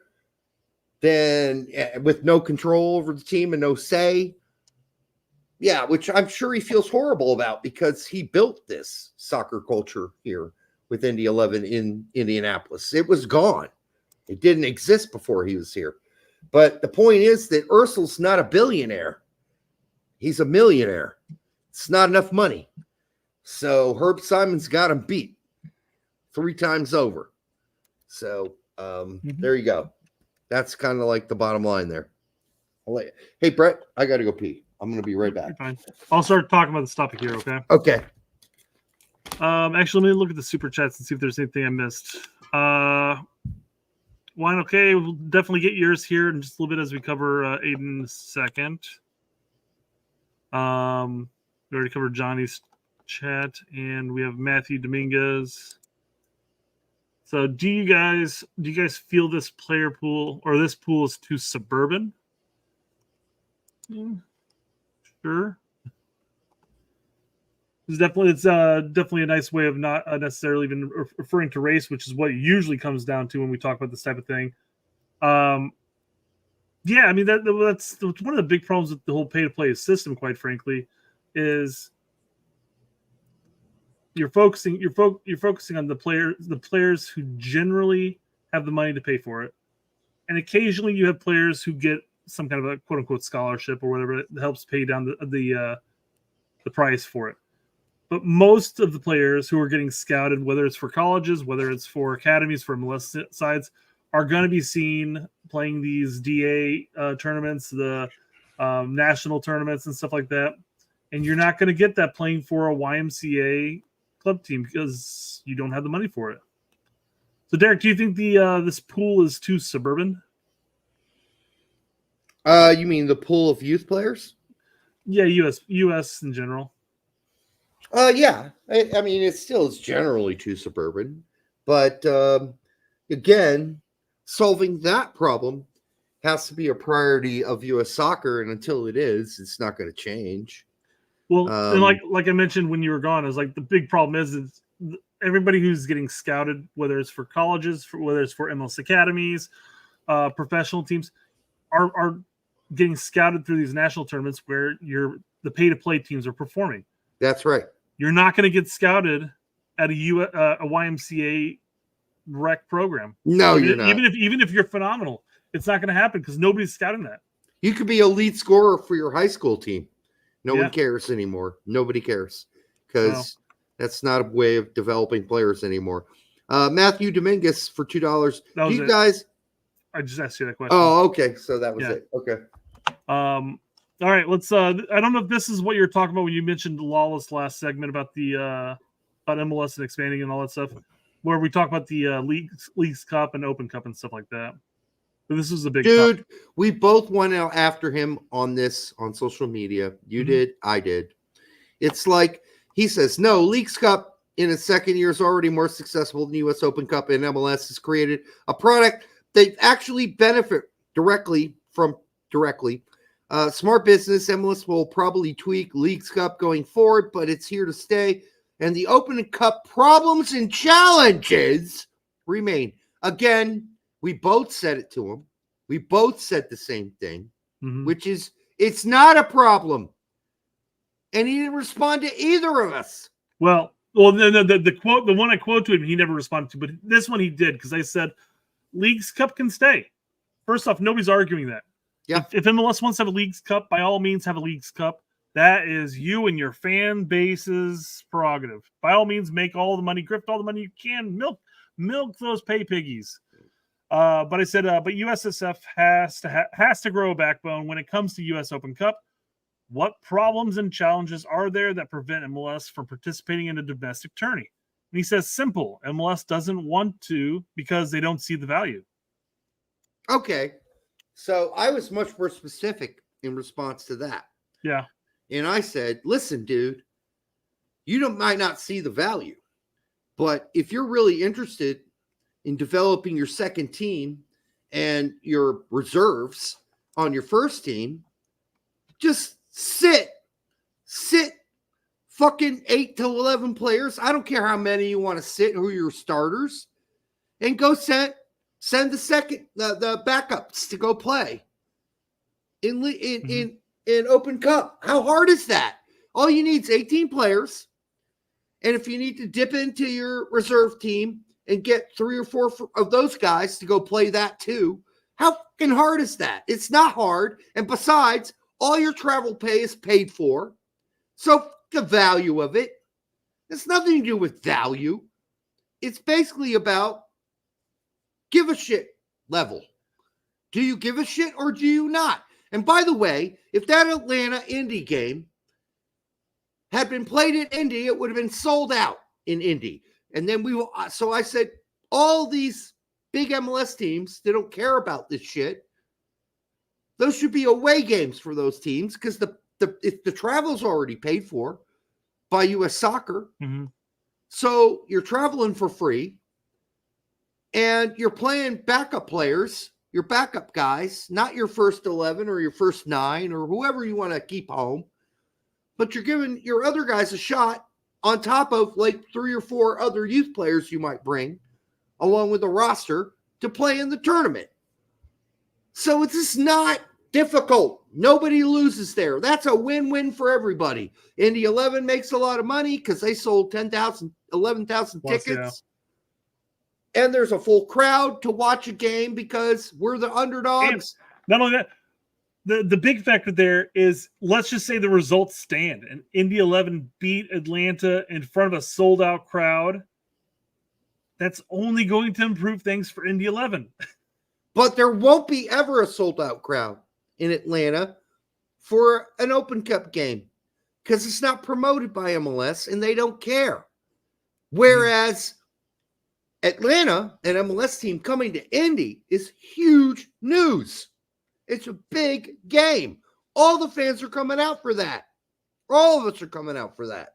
Yeah. I remember in years past, not this current year, of course, but in years past, when like Chicago would come or Columbus would come for an Open Cup game, it'd be on a Tuesday. And guess what?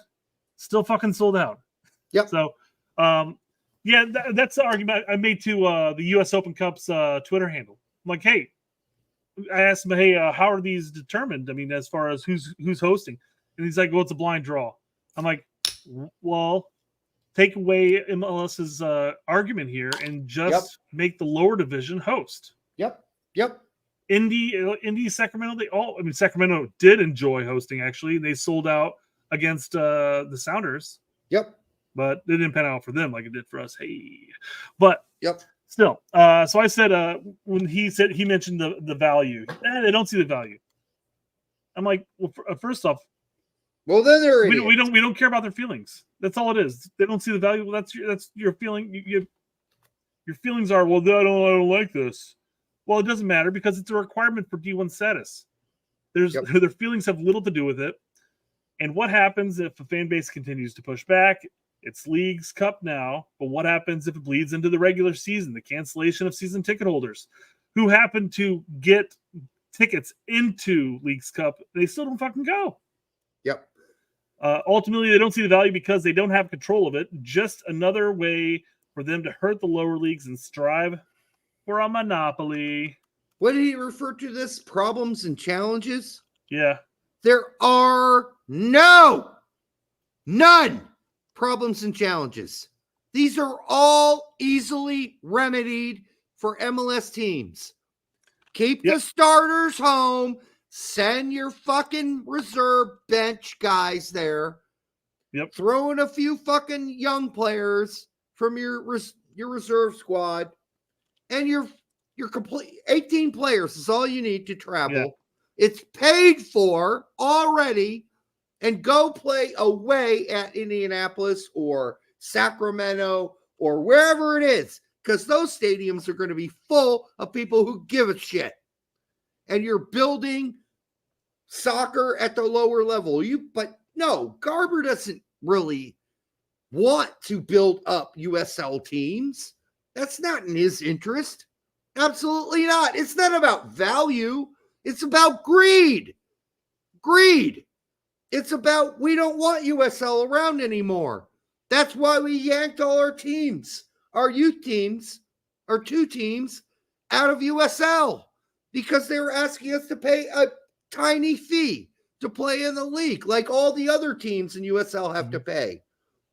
And they didn't want to pay it. So they started their hairless nutsack league called MLS Next Pro. And then they were like, oh, shit. They started out, they're like, it's going to be all youth players. Oh, it's going to be great. And then they're like, oh, well, yeah, we changed our mind.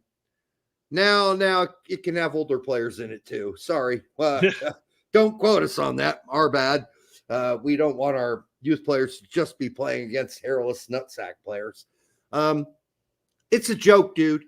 Like, if you can't see through the greed, if you can't see greed and power being pushed by MLS and them basically trying to take every chance they can get to take a shit on USL, then you're just missing the picture.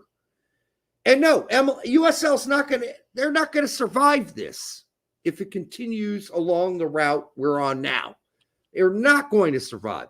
Indy will become an MLS team. Detroit will. Louisville will. Las Vegas will. It's over, folks. It's over. It's going to be over. All the major markets will be taken by MLS. And guess what? MLS will be taking $500, $600 million in on the load every time. That's how they're playing this. So, that's why it pissed me off. And I really pissed at us, Brett, for not bringing that up when Alexi was on the show. This whole idea of buying USL is about the dumbest fucking comment he's ever made. And we didn't hold him to account because we forgot about it. We forgot about it. It's one of his dumber comments. Of course, MLS is not buying USL. When USL teams or markets want to buy into MLS and pay MLS $600 million to get in the league, why would they ever do that? Why would they ever touch USL? The whole idea, the whole concept, Alexi is just simply not thought out in a rational, concise way. He hasn't. But then again, maybe you and I have been thinking about this longer than he has. Honestly, I think that would be true. Because not only have we been thinking about it longer than he has, we were involved in creating a second division club. Okay? So our hearts and souls were in that shit. He doesn't have that experience to build on or to empathize with. Oh, Alexi, he leans into Detroit City. He backs that. He backs them up. A little bit. I mean, he city pride, of course. He's not going to back it up when they come and MLS says, "All right, you can come in our." No. I'm just saying he's got pride in the fact that Detroit City was established and created and stuff like that. But no, he'll absolutely be piping that up for an MLS team in Detroit. Actually, he talks about it. All right, but I think he talks. He may want Detroit City to be the MLS team. I don't know, but it would never be. Yeah. It doesn't matter. He's still going to come back on our show again, sure, even though I'm blasting him here on this particular topic. It's okay. Derek, you blasting him like this is like pillow talk after the shit he has to deal with on Twitter. So it doesn't matter. Oh, I'm sure. Yeah. The last bit I want to cover on this, he does say, cool, then U.S. soccer can act accordingly about the whole D1 status. And I said, they should, but they won't. You've covered the sport long enough to know USS backbone is jelly at this point. What a surprise it would be if they actually held someone accountable. JT was so close. He was either bluffing or corralled back. Yeah. Apparently, JT blew a gasket about this. He did. He did it publicly. Yep. And the board basically sided with Garber. So, again, listen, we're not trying to rub JT Batson's shaft, all right? It's just the more we learn from the inside that JT, he's actually trying to push shit. Like, he told Garber, fuck off. And then the board said, no, you can't tell Garber to fuck off. So no, Garber on the board said, you can't tell me to fuck off. I'm on the board, bitch, and all these other bitches on the board like me. Yeah. And I got half of them. on the board. So they're going to support me anyhow. So JT, go suck a big one. And that's what JT had to do, apparently. And that's unfortunate. That's what happens in a nonprofit, by the way, people. I've run many of them in my life, 4 of them, and 2 big ones. And that's what happens. The board does get last say on big decisions. For the 300 of you here now, make sure you like, subscribe, share it with your grandma, whether you are on X or you are on YouTube. It's good to see the whole family here after a night of not being able to connect with X or Twitter. What a complete disaster that was. Mm-hmm. I hope that interview worked out for Musk, because that seemed to wreck X all night. Well, our next topic is also going to wreck X. Transfer news, transfer news. Who's getting mounted on transfer news? Who's getting over on transfer news? Transfer news. Everyone loves that transfer news but me. Whatever. All right, what do we got? Translated. McKenzie is leaving Genk. Favorites are Wolfsburg, Bending, LaCroix, Sale, and Stuttgart. I don't know what the rest of that shit means, but McKenzie's leaving Genk, I don't think is a 100% thing, by the way. He did end up being subbed in this weekend for Genk. He didn't start, but he played. And listen, there's so much bad info out there, folks. So much bad info. The only guy I would really trust on this right now, personally, would be Fabrizio. Because he doesn't put out shit until he knows. I don't know who Sasha Toliveri is.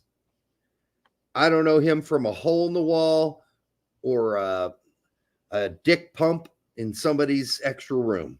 I don't know him. I don't know if I can believe him. But his move to Stuttgart seems really not credible to me. I don't know why they would want him. He had a shaky season last season with Genk. I don't know. Seems weird to me. The guy I quoted is the top guy in Belgium soccer. I'm not denying that. But I don't know if I can trust him. I mean, we had a bunch of shit reports come out from both German and English sources about Reyna. So it's like really impossible to say. I mean, if Sasha's got this right, okay, fine. I'm going to have to wait and see. Well, this takes us back to the whole topic when we had Diego on, and he would say something. You know, sometimes it would come true, sometimes it wouldn't come true, but that doesn't necessarily discredit the fact that his talking point, even if it didn't come to fruition, was a talking point. It's possible that Wolfsburg and Stuttgart are in fact very interested in getting Mark McKenzie. It might not happen, but that doesn't discredit the fact that there was the potential interest there. Could be, but we don't. This is the tough thing as far as saying that coming out and saying, "Oh, it's a given." All right, you might know people who are like from Wolfsburg or Stuttgart saying, "Hey, yeah, we're definitely pushing for this," but it might not actually happen. You were in high school once, and you're like, "Yeah, you know." Yeah. This girl's interested in you. Are you interested in her? I circled yes. Let me think about that. And then there's this girl. Oh, yeah, okay. Oh, there's these 2 other girls. I was really popular in high school. And I'm interested in all of them. I just don't know any of them. So I'd have to get to know them first. Listen, so I really don't know how far along this is. And I don't know the battle between Stuttgart seems, that's kind of a crazy one. Wolfsburg seems much more realistic. So we'll see. I don't know Sasha very well. I don't know his reporting very well. Maybe he's a guy that gets it right 80% or 70% of the time, or maybe it's as bad as 60. I don't know him well enough to say that. It does seem odd, unless the money's right, that McKenzie would be leaving for Stuttgart. That seems really unbelievable. The best team in the league. Well, Or one of Wolfsburg the best teams in the league. Wolfsburg has a pending sale going on. That might, what he's saying at least, factor into it. And then Brett goes on to saying, Stuttgart just lost both their starting CVs. Yeah, Chambers, is nothing against you. I appreciate the report. Trust me. But the Stuttgart report, even leaving 2 CVs, if I'm Stuttgart after having the season I just had, am I going to go get the guy at Genk who had a questionable up and down season for Genk? Depends on the money. Or am I going to go other places and look for CVs? I'm just having a hard time swallowing it and believing it. But, whatever. I'm very cynical. You don't have to be as cynical as me. I'm just cynical. Wolfsburg makes much more sense level-wise with what they're dealing with. And then we got Slonina going to League One. Burnley. Yep, Burnley. And a lot of people are like, well, that's a really far step down. Not really from the team he was on last season. I would say most League One teams were probably beat the team he was on last season in Belgium, honestly. That was a really piss poor team. Sure. This is the worst team in Belgium, Division 1. And they were shit. They were shit. Yeah. I'll say somebody had commented on this thread and said that Chelsea has only apparently there's a limit as far as how many players can be loaned outside of England. And so that might have played a factor as far as why he went to League One instead of somewhere else. I don't know. I asked him, I'm like, hey, yeah, that's cool, but do you know where that information came from? And he said, no, he heard it somewhere else, but I don't know if there is a limit or not. Well, regardless, this will be a good learning experience for him. 20-year-old needs time. He needs time to develop, and this would be a good option. If he were 24, I'd be complaining. But he's nowhere near 24. Nowhere near it. So this is fine for the time being. This is okay. This will be a good experience for him. But don't fool yourselves, anybody out there. He's going to be part of this loan army for many years to come. Period. End of story. So yep. We'll see how it goes. At this point, accept all the loans you get and then just ride your contract out and go somewhere else. Don't re-sign with Chelsea. And by the way, people are like, why didn't he go to Wrexham? Wrexham aren't interested. They got the goalkeeper they want. They already got the guy they want. They love that guy. He's not going anywhere. They're not going to take a 20-year-old. What is he, 20 or 19? Still 19? 20. 20. Okay. They're not taking a 20-year-old goalkeeper. It's like I'm surprised this team did. A 20-year-old goalkeeper is like a goalkeeper in diapers because goalkeepers hit their peak in their late 20s and their early 30s. That's when they're the best of the best. So Slonina's got a long way to go. He's an exceptional kid still got to work on his feet, as all American keepers do. Yeah. So we'll see. Placata says MLS would be better place to develop, but Euro snobs will pretend otherwise. I don't know if that's. I mean, listen, I'm not swaying either way on that. He could continue to play in MLS. I'm sure that would be fine for a 20-year-old. But, playing in League One, or if he'll eventually play in the championship next year, just getting used to those, being away from home and finding yourself in Europe and being comfortable with playing in Europe, that's a good thing too. You don't need to be cozy and at home. It's good to put yourself sometimes, depending on who you are, outside of your comfort zone. I tried to look for, but it must have been on a different post or one of the side posts here. But somebody had said, he's going to get more pressure at League One than he would ever at in MLS. I'm like, clearly you are underestimating the quality of Chicago's defense and how much pressure he would be in constantly. Yeah, but they're still not getting relegated as much as they deserve it. Yeah. No relegation. So more pressure in Europe, period. Just plugging and chugging. Right. More pressure in Europe. I wanted to bring this comment up by Colin because you mentioned something to me this weekend via text about Steffen. So I don't know if you wanted to talk about that real quick. Well, I think Steffen was amazing in Leagues Cup this weekend. I don't think it means he's going to be the starter coming soon. It'll just depend who the new manager is, but boy, did he play a good game. I think I was joking when I said this game single-handedly makes him an option for goalkeeper for the U.S. men's national team. The only reason I said that jokingly is because we don't really have a lot to go on right now, Brett. Yeah. So options are sparse. Yeah. See, Colin, we still call you up, brother. I hope you don't hate us. I know. Anyhow, that's a personal conversation. But listen, no personal shit going on there. All right, we'll move on.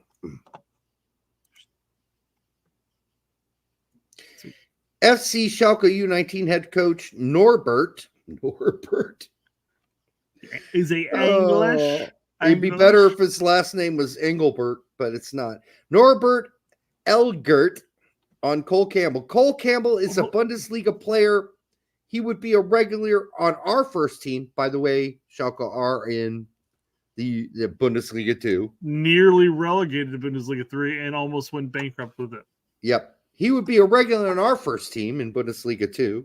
He's brutally good. Campbell produced 1 goal and 2 assists in Dortmund U19's 3-1 win over Schalke U19s. Really weird. He's listed as being promoted to the big boy team, but they're still sending him down on occasion to play for the U19s. Got to get minutes. And they want him to keep getting minutes. So he'll probably play intermittently between the U19s and the 2 team this season as they kind of figure things out. I'm glad to hear that he's that damn good. I'd I say hope he is. Hope he is. 40, 50 minutes or whatever that I saw on that one friendly against was it Valencia? I think it was Valencia. Yeah, he looked good. He looked dynamic. Like he needs to continue to develop, of course, but he looks like, again, I don't want to compare to say a Pulisic or anything like that, but he has that type of dynamic aspect to him. And I'm not saying he's always Pulisic 2.0. I'm just saying that kind of a style that I'm going to take you on at pace and beat you and then do whatever. But if it wasn't for our good buddy in Iceland, Bacon. Yeah, Bacon, but it wasn't just Bacon. That's the crazy thing. I've learned through several reports in Iceland and other places that I translated that the Icelandic Federation tried to trick him into believe he had been captied. Wow. And when he learned they were lying to him, he got pissed. Wouldn't it have just been easier to really just beg and say, we really like you, please stay with us? Yep. Instead of trying to be sneaky about it. Deceitful. Yeah. Which is what they were. And once he learned they were lying to him, that's when he made his final decision. I imagine once Cole found out, he goes, guys, this is just wrong. Wrong on all fronts. Not as wrong as using drones to record practices of your opponents, but pretty close. Yes, Myanmar. Aaron Johansson is also Kevin Bacon. Kevin Bacon. Yep. Like the spitting image of Kevin Bacon anew. They're the same even though Kevin Bacon is still alive, of course, but they're the same person. I think Kevin Bacon traveled to Iceland one year, had an affair, and Johansson happens to be his offspring. I mean, it might not be an affair. He might have been in his 20s. I don't know. I mean, they look so much alike. It's crazy. So stupid like, yeah. The young pictures of the two of them. Oh, my God. Oh, man. All right. What else we got? Untouchables goes, no, I want Bacon. I know. I'm hungry now, too. I would love some bacon right now. That'd be delicious. I always love bacon. All right. Let's see. This is an hour and a half later. Winkle K. Gonzalez for $1.99. Winkle K. Winkle K. Yeah, I was like, Winkle. I know. That K always throws me for a loop. How do you feel about Aiden holding his own at EFL? Well, outside of one horrendous error, he could have did been really bad. well. Could have been bad. I mean, it was bad. He did really well. He was pretty good. That one error was horrendous. He had poor body shape for that pass, and he had a wide open guy to his right that he didn't pass it to because of his body shape. He's going to have to figure that out. He should have opened up and used his right foot to push the ball to the guy on the right. It was really simple shit. And he just panicked. He panicked. And he can't do that. And he'll figure it out. Sure. And he's one of those players that I've gone on record saying that I just haven't been blown away. I haven't been in awe of his performance with the national team. And just because now he's at Middlesbrough, I'm still going to say he's going to get opportunities. I need to be wowed. No, I don't care. But Brett, he played well. Outside of that mistake. I'm not discrediting the fact that he played well for Middlesbrough. I'm just saying when it comes to the national team at this point, just because he's playing there, I still need to be wowed at some point. Give him some time. It's his first game. Here's the good news. He got there. He got off the plane. He practiced for a few weeks and was an immediate starter for Middlesbrough. An immediate starter. He's not Hoppy playing for the 2 team. He's an immediate starter for Middlesbrough. That's a really good sign because obviously they'd already scouted him. They brought him in. They watched him play for 3 weeks in practice and said, yeah, he's good. He's really good. And he was mostly good in the game. That error, you can't do that in the championship. You can't do that kind of error. You usually get punished. He's lucky not to get punished for that mistake. So he'll fix it. He just needs to stop the panic button thing, which is what he did there. And he needs to get his body shape correct. When you receive a ball from the center back to yourself on the right side, and you got a guy wide open on the right side, you don't kick it back inside. You open up your body and you kick it with your left or your right, depending on how you turn your body, to the guy who's absolutely wide open on the wing. There was a guy absolutely wide open, and he blew that big time. I didn't watch the game. Is it possible that he may have been playing certain plays, attempting to play it safe, being his first match? No, he panicked. Okay, he panicked. Wait, so the panic on the fuck up, but was it panicked from to pass it back to, or he passes to no one? Actually, he just kicked it back inside the box. Wait, so did the fuck up correlate with this opportunity where he missed a guy open on the right? Yes. It was the same play? Okay. I thought you were describing 2 different plays. So he had dropped back as a center midfielder almost into a third center back position. Okay. And one of the center backs passed it to him out to the right. And he had a guy clearly open on the right, but he never turned his body. He never knew the guy was there. He never looked. And instead of passing out to the easy exit route, out wide and safe, he freaked out because pressure was coming at him, and he passed it back into the middle to absolutely nobody. Not the goalkeeper, not the other center back.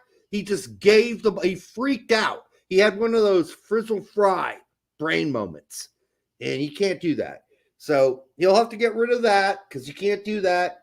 In English football, you'll get punished eventually. He didn't that day, but he could have. And other than that, I thought he played really well. His passing was crisp.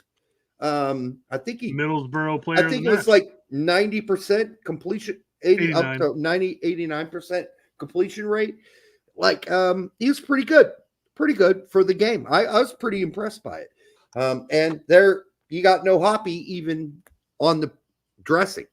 So there you go. Yeah. All right. Still with those 21s. Yep. For all the 310 of you here, make sure you like, subscribe, share it with your grandmother. And, finger your stepsister if she's open to it. If she's not, don't do it. All right? All right. Leeds Daniel Farka on Brenden Aaronson. For me, it was crazy that he missed the chance at the end. Oh, I know. I was just losing it. All right. But you have to remember he is a young player that is desperate to prove his worth. Well, he did prove some of his worth by getting the tying goal like in extra time to save Leeds' ass. That was a great goal. The goal he missed, shocking. Absolutely shocking, yes. But he was good. But for the 20 minutes plus he was on. Here's my question, I guess, is can you continue to lean on that? You got to remember he's young. He's a young player. He's not young. He's not young anymore. No. And he's had whatever, like 3-4 seasons in Europe at this point. You can't keep leaning on that crutch. Well, here's the thing. The part at the end is true. He's desperate to prove his worth. Oh, that's true, yes. So he got booed when he came on. He got booed through the game every time he touched the ball from Leeds fans. He was booed and booed and booed. Even Connor came out today and said, "What the fuck are you doing? Why are you booing a kid playing for us with the Leeds jersey on? You don't boo. Stop the booing." He is a bit desperate to prove himself. And that might have contributed to that horrible finish, which would have won them the game. If I were Connor in that sense, I would absolutely connect those 2 points. John said Connor is a twat. But why is he a twat, John? But yeah, no, I would absolutely correlate those 2 points. Like, guys, you guys are sitting here booing him every time he touches the ball. Of course he's gonna fuck up when he gets an opportunity. It's gonna happen. And Fuda, of course they didn't. They didn't boo Bamford. Oh, no way. No, they're not gonna boo Bamford. Even though, as you say, he's literally the reason they got relegated. They did. Listen, there were a lot of other players, by the way, in that game that missed some pretty good opportunities for Leeds. So it's not just, although the one that Aaronson missed was like, oh my God, mind blowing. Because I really thought when that ball rolled to his feet, I'm like, game over. Game over. He's going to bury another one. Nope. But at least he did score the tying game to save their ass and get a tie. So good for him. I think better things going forward because there were a lot of players on that team in that game that didn't deserve to start. Well, not the positions. I mean, Aaronson can play midfield. He can play winger. He can play CAM. So I think we're going to see more of him. And I think Farka believes in him. So I think we'll see more. I mean, think of Brenden for however you want to, but I mean, he's fast. He pressures. He's still good with the ball at his feet. He just, flubs up opportunities here and there, especially in the final third. But I mean, he's still a dangerous player. Even if he's your first option off the bench to really change the game or second, he's still a good player to do that. So I don't see Farka utilizing him. To what extent, I don't know yet.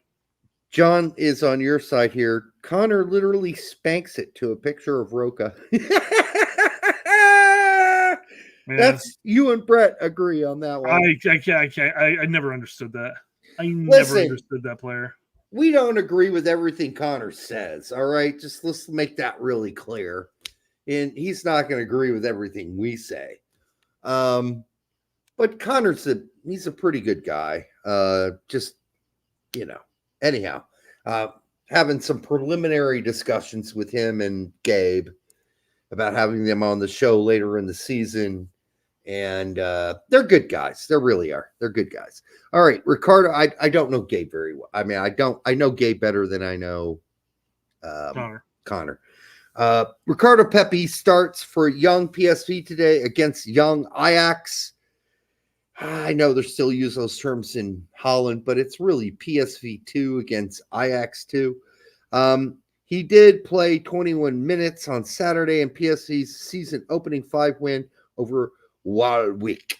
So here's the thing. He scored in that 2 game against Ajax, which ended up as a tie. He played well. They're just trying to give him as many minutes as possible, I guess. Pretty much. Yeah, I mean, his manager's like, hey, he needs more minutes. They're like, okay, we'll give you more minutes. How about you play for the 2 team on occasion? Hey, I'll take the 21 fucking minutes he got in this match. They finally were up, and they were able to put him in.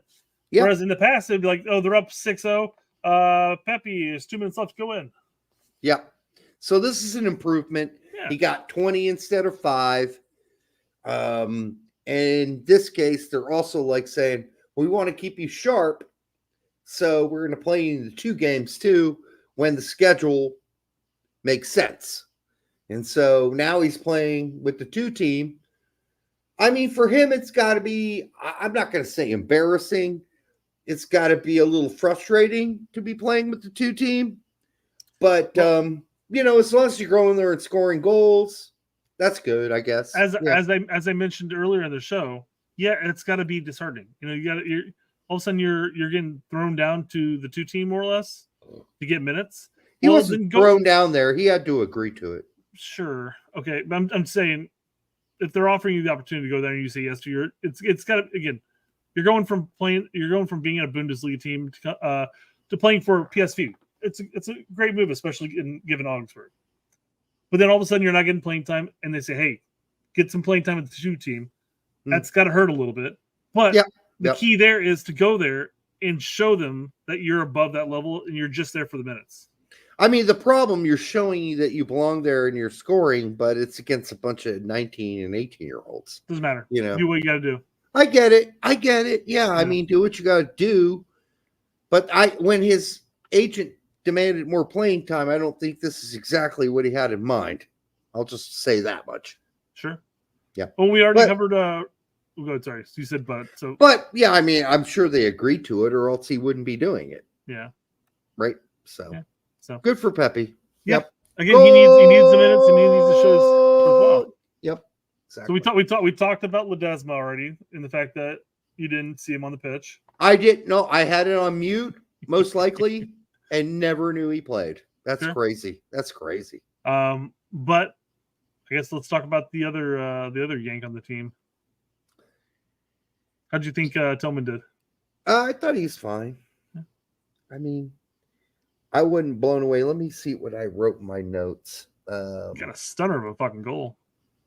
Yeah, no, that goal was sick as shit. That was sick. What day was that on? I can't find it right now. There's a lot more people that played this weekend than you think.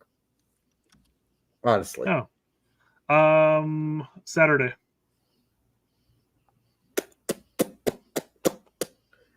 Okay, still not finding it. I wonder what I did. Did I just not write down any of that game results? It looks like I didn't. I have the Pepi 78 minutes for PSV 2, but I don't have the fucking game. Oh my God. All right. Yeah, I just blew that whole report completely, Brett. Absolutely blew it. But that Tillman goals, that's rich. Yeah. That's like a butter sauce. That's what that was. A butter sauce. Yeah. Agreed. A steak butter sauce with mushrooms and onions. That was delicious. All right. Well, that's a good transition to cover the rest of the Yanks abroad. If you want to just go ahead and do that real quick. Yeah, let's do it. Because, by the way, it's been a moment. This weekend, on Friday, Dwayne Holmes did not play for Preston North End. What the fuck's up with that? Here's the other interesting thing. Trusty did not play, but was in the 18 for his club, Sheffield United. Whoa.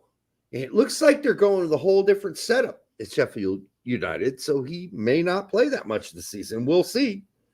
But it looks like they're going with a whole different lineup and setup and playing 4 in the back and leaving him out completely. Well, that sucks. Yeah, Fossey went 90 in a tie for Standard Liège. Jeremy Toljan went 90 in a win for Sassuolo down in Serie B. You could certainly use a left or a right back for the U.S. national team. Yeah, but we've talked about this. Nobody cares about Jeremy Toljan for some odd reason. Yeah, even though he's already taken the DNA. Hey, we got a new manager coming in soon. Maybe there's hope. Maybe. I mean, I think he'd be a great option for a left or right back. Yeah, I think the new manager comes in and goes, wait a second. We have a legit starter at both right and left back in Serie A, and you've never called him up? I mean, he played for 4 seasons in Serie A for Sassuolo. I mean, it's crazy to me. Julian Green went 90, got a goal, another penalty kick, but a goal.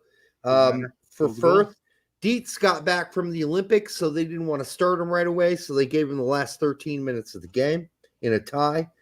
Joe Enox in Bundesliga 2, coaching Regensburg, got a win. Good for Joe Enox. There's an American coach no one talks about. I mean, I guess for good reason. Because location. He's never got beyond Bundesliga 2 as a coach, right? Yeah, that's what I'm saying, location. Right. And then in Leagues Cup, Christian Roldan got an assist for Seattle. Yule got a goal for San Jose. Obobasi got 2 goals for San Jose in Leagues Cup. Just thought I'd mention it. That's not Yanks abroad, but I thought I'd throw it in there. You're going to trigger Larry by mentioning Yule there, just so you know. I got to report it. Down in the Eerste Divisie in Holland, Osundina got 2 goals in 46 minutes for Dordrecht in a win. John Hilton went 90, an assist for Dordrecht in that game as well. That's promising. I don't know any of these players. They were not on that U.S. soccer graphic, so they do not exist. They're very young. They're 19. I think both of them are 19, playing for in the second division of Holland. There you are. Yeah. Jalen Hawkins, 81 minutes for Emmen in a loss. So he's still around. Brendan Aaronson, we already talked about, 20 minutes and a goal. Middlesbrough, Aiden Morris, we already talked about, 90 minutes and a win. Matthew Hoppe did not dress. Sargent, 90 minutes and a loss. Reggie Cannon did not dress. Lyndon Gooch, 90 minutes for Stoke in a win. That's versus Haji Wright, who went 30 in a loss, did not start. Why the is Haji Wright not starting for Coventry City all of a sudden? It's a great question. And he had like 14 goals last season or something like that? Doesn't make any sense to me at all. Yeah. Maybe he picked up a little knock. I don't know. Whatever it is, it's weird. Brian Reynolds, 90 minutes for Westerlo, a goal and a win. Griffin Yao, coming back for the Olympics, was in the 18, didn't play. Bello went 90 for Lask in a loss. Damian Downs, 65 for Kern in a tie. And then Mel Corbos, 90 with Arminia Bielefeld. We got Reyna going 30 in a friendly for Dortmund. McKenzie, 11 minutes in extra time in a win for Genk. Paxton Aaronson, 90 in a win for Utrecht, along with Taylor Booth, who got 23, and Rick Van Hees was in the 18 for Utrecht as well. He's been moved up from the 2 team to the big boy team, Rick Van Hees. That's good news for us because he's like, 18 years old? So we'll see what happens there. I think he's a left back or a right back. I can't remember right now off the top of my head. And that was against Anthony Fontana's Wool. He was in the 18. He didn't play. Lund went 90 for Palermo in a win. Sebastian Soto did not dress. I hear he is injured again for Klagenfurt. Again. Going into the season injured with a back injury. No playing time didn't even dress Soto. Puxas, 90 for Hajduk Split in a tie. Jonathan Amon in Denmark, 69 minutes for Lyngby and a goal in a tie. Jose Gallegos, 13 minutes for Sonderjiski in a loss.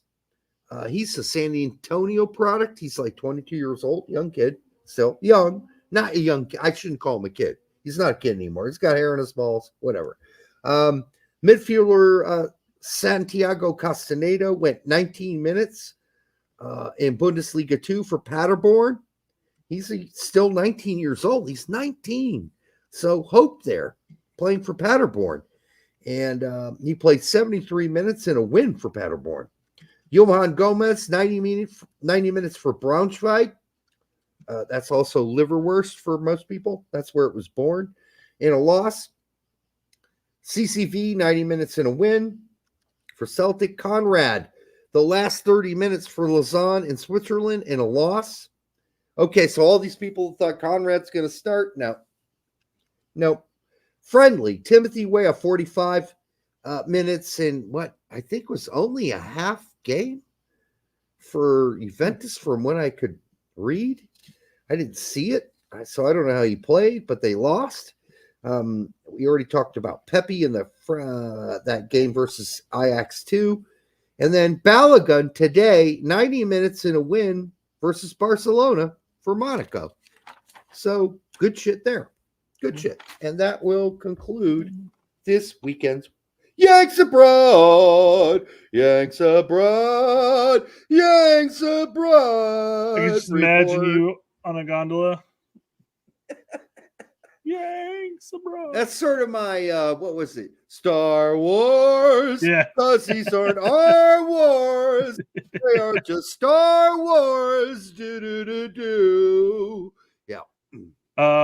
So Untouchable says 30 minutes in a friendly means you're buried down the roster. I had followed up by saying it's not judging off the stats, because apparently you can only watch that friendly on Aston Villa TV streaming or whatever. Which one? Sorry, I believe he's referring to Reyna. Yeah. And so I obviously I didn't get to see how he played. There were no highlights of his performance unless somebody can do an all touch, although I have no idea how they get that unless they paid for the stream. But his stats weren't bad. He had mind you, it's rating on Foot Mob, so take it with a grain of salt, but he was a 6.7. They never are bad. Yeah. He completed like 14 out of 15 passes. Created a couple of opportunities, apparently. 2 passes in the final third. It sounds like it was an okay performance. Much better than the previous 60 minutes he got in the last friendly, where they basically just went wide and avoided the middle. But I don't expect him to start. But given the minutes he's given, I want to see him perform. So, yeah. Well, for Reyna, we're going to start seeing it next week, right? In the Bundesliga. I think that's when they start. Or is it next weekend? I don't know. But we're going to start seeing something. And we'll see how much time he gets. The whole idea, of course, with the board was they were extremely upset and angry that Adeyemi went from 4 million down to 28 million in value. Mukoku went from 30 million down to 22 million. Reyna went from 42 million down to 18 million. And Emeka, I guess it is, went from 25 million down to 20 million. Is that I can't remember how to pronounce his name. Anyhow, the whole point being, it's almost it's almost $50 million in losses. So their goal is this season to build these players' values back up. I think we will see more Adeyemi and Mukoku. Mukoku, I think for sure. I would hope we would see more Reyna. We shall see. But those morons, those idiots that spread all that disinformation, horseshit, fake news crap all over about Reyna has no future at Dortmund are full of shit. He's playing. He's going to play this season. I don't know how much, but he's playing. Some Untouchables does go on to say, not going to build his value by being a bench rotation player. No, but in the end, come winter or next summer, Dortmund might be able to get the 20 mil that he's worth according to market value. Instead, now if they were to sell him this summer, they'd get something, I would say, about 8 to 10, most likely. 8 to 10. Yep. And now he's not gonna get shit close to his value. I mean, he's valued at 18 mil. Nobody's paying 18 mil for Reyna right now. I'm just saying, come winter, come summer, if he even if he's a bit player, but if he bags a handful of assists, a couple goals, and he looks good doing it, I mean, he's got to put up or shut up at this point. All I can tell you is that the board at Dortmund picked this specific coach and said to him, the reason we fired Terzic is he didn't play the young guys like normal here at Dortmund, so we could sell them down the road. That's your job. Develop these young guys and play them. Because we're a selling team. That's what we've always been. A selling team. Yeah. So don't dare do what that dickhead that we got rid of, Terzic did. It wasn't Terzic's results necessarily that got him fired, because he got them all the way to the Champions League final. If you read German press and you can read German, you would know. The board said basically mid-season, last season, they were pissed. All these leaks came out. They were angry at Terzic for lowering the value of their young players they had bought and brought in. So that's why Terzic's gone. It's not the fact that he's a horrible manager. It's that he devalued their market value. And Dortmund are a selling team and always have been for the last 30 years. And they don't want to stop doing that. So that's that. All right. Mm-hmm. What else we got? Upcoming U.S. men's national team games. We know about Canada. We knew about New Zealand. But again, apparently in October we have Panama. We know the reason why we're getting these type of games. Yes. So there's nothing we can do at that point. We just take the games as we can get them. I would like our usual A team for the most part to not really be included, especially in September when it's going to be Varus managing the team. Mikey, yeah. I would much rather him bring a B squad in to start getting some looks out of the players at the international level, like a Tessman and stuff like that. Just get their feet wet again, because it's not going to happen. Our A team do not need to be there for these games. It's not going to happen, Brett. No, because no. Here's the reason why. We've got 600 some odd days until the World Cup. We need to bring in the best of the best, and they need to be playing with each other. Whoever we decide the best of the best is, and that could include Tessman. It could include Maloney, depending. I mean, we don't know.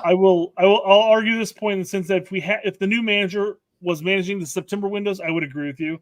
With it being Mikey, these players have played together for the last 5.5 years. Well, they're fully aware of each other at this point. But Brett, maybe Mikey can bring the sort of open flavor, that Hudson brought and that BJ brought, and that would allow them to play together in a different way than they played under Berhalter. Okay, fair enough, but it's one window. I'm just saying. All of a sudden, the new manager's in, and they're going to be playing a different way at that point. There's just not a lot of windows left, Brett. That's the problem. We got 2 years. You got to play them. You got to play the best guys you think you got each time. Now, is the decision-making going to be made differently about who comes in and who isn't called in? I hope that's true, because I think it's time to bring a few different guys in, and I would agree with you, Will, on that. But I don't think it's going to be way off. I think you're going to still see most of the same think it's going to be. I'm just saying that's what I would like to see at this point. Because, again, this upcoming window, and I understand your point that there are very few windows, few and far between at this point. If the new manager was taking control of the helm as of the September window, by all means, he needs to bring them all in, because all of a sudden there's going to be a whole new system, not a system per se, but a whole new idea. Well, here's and it just you're bringing in Mikey, who might play more open, sort of like BJ and Hudson did, and maybe that's a good spark in order to come into the new manager, and all of a sudden the players are a little more high on themselves instead of this crappy summer we had. But I just think that this is an opportunity, especially given the teams that we have, to play some of the French players that we don't necessarily see all the time. Whether it's a Maloney, whether it's this. Okay, yeah, but I think that there's a chance that could happen anyhow, regardless. I think we could see a Maloney in there. I think we could see a Tessman. I think there's opportunities here. So I think you still want the core of the team there, but obviously it's not going to have Tyler Adams. He's not going to be healthy for September. So I think we're going to get an opportunity to see other options. And I hope that's what happens. I agree with you. We need to see Maloney. We need to, even if it's center back, frankly, bring back John Brooks. Give him a look, depending on his situation. He should be signing soon here, I hear, in the next 2 weeks with a lower Bundesliga team. But we need to definitely check out a few guys we left off recently. But I think we still need to bring the core in, and they need to get readjusted in a different environment without the Greg Berhalter mindset. So, and I guess I'd be fine with certain members of the core, maybe not the whole like starting 11, and then let's just bring a different bench in, because you still even bringing in somebody like Maloney or starting Cardoso or figuring out what we're doing with the wings, because Weah had his blunder that. Personally, I still think that he has to work his way through, quite frankly. I don't know. It's just, this is the time maybe to mix some things up. Well, maybe not necessarily not necessarily a full-fledged B squad or C squad. I don't want to bring a C squad by C squad. But I'm just saying, there are players there. I mean, you talking about Yao? Who are you talking about? Booth? Sure, why not? Not necessarily. We just watched them play the Olympics like limp dicks. That's all I'm saying. Well, you're talking about a U23 squad playing with a bunch of U23 squad. Yeah, they play like limp dicks. They did, Brett. I would like to see just using the Olympic squad as a focal point here. Nah, bring in Paxton, bring in Yao, bring in Paredes, bring in Tessman. And I hear what you're saying. I'm kind of fine at that point. Those 4 or 5 I just mentioned. How about that? Bring those in. Bring in Maloney, start Cardoso. I hear what you're saying. Cardoso could start regardless. So Adams is gone. So he could start regardless. I would like to see Maloney be called up. There are a bunch of guys I'd like to see called up. But not a bunch. A handful. But I think in general, with so many few windows left until the World Cup, you're going to keep your core. You're going to keep your Weah, your Pulisic, your Balogun. You're going to bring in the Pepi and the Sargent. You're going to have your McKennie. Well, depending on what happens with him, who knows. De La Torre's situation is in total fucking fucked up situation right now for him there at Celta. He's not even dressing anymore, because they plan on selling him. So his situation's in a total kerfuffle. Other infielders, Tessman, we'll see what happens with him. That seems like he's going to be staying with Venezia. Busio, same situation, injury. Yeah, we'll see what happens in September. I don't imagine it's going to be a B squad. I imagine it'll be an A squad, and a few other guys maybe we haven't seen before. That's what I would like to see, honestly. But I don't know if that's going to be the case. I don't know if you can still bring Tim Ream, even though he's the best center back we have right now. Maybe you're deciding now is the time to make the transition after Copa, right? You're like, let's bring in Maximilian Dietz, or let's bring in whomever to give them a shot or a try. I would like to see that. I would like to see Max Dietz get a shot.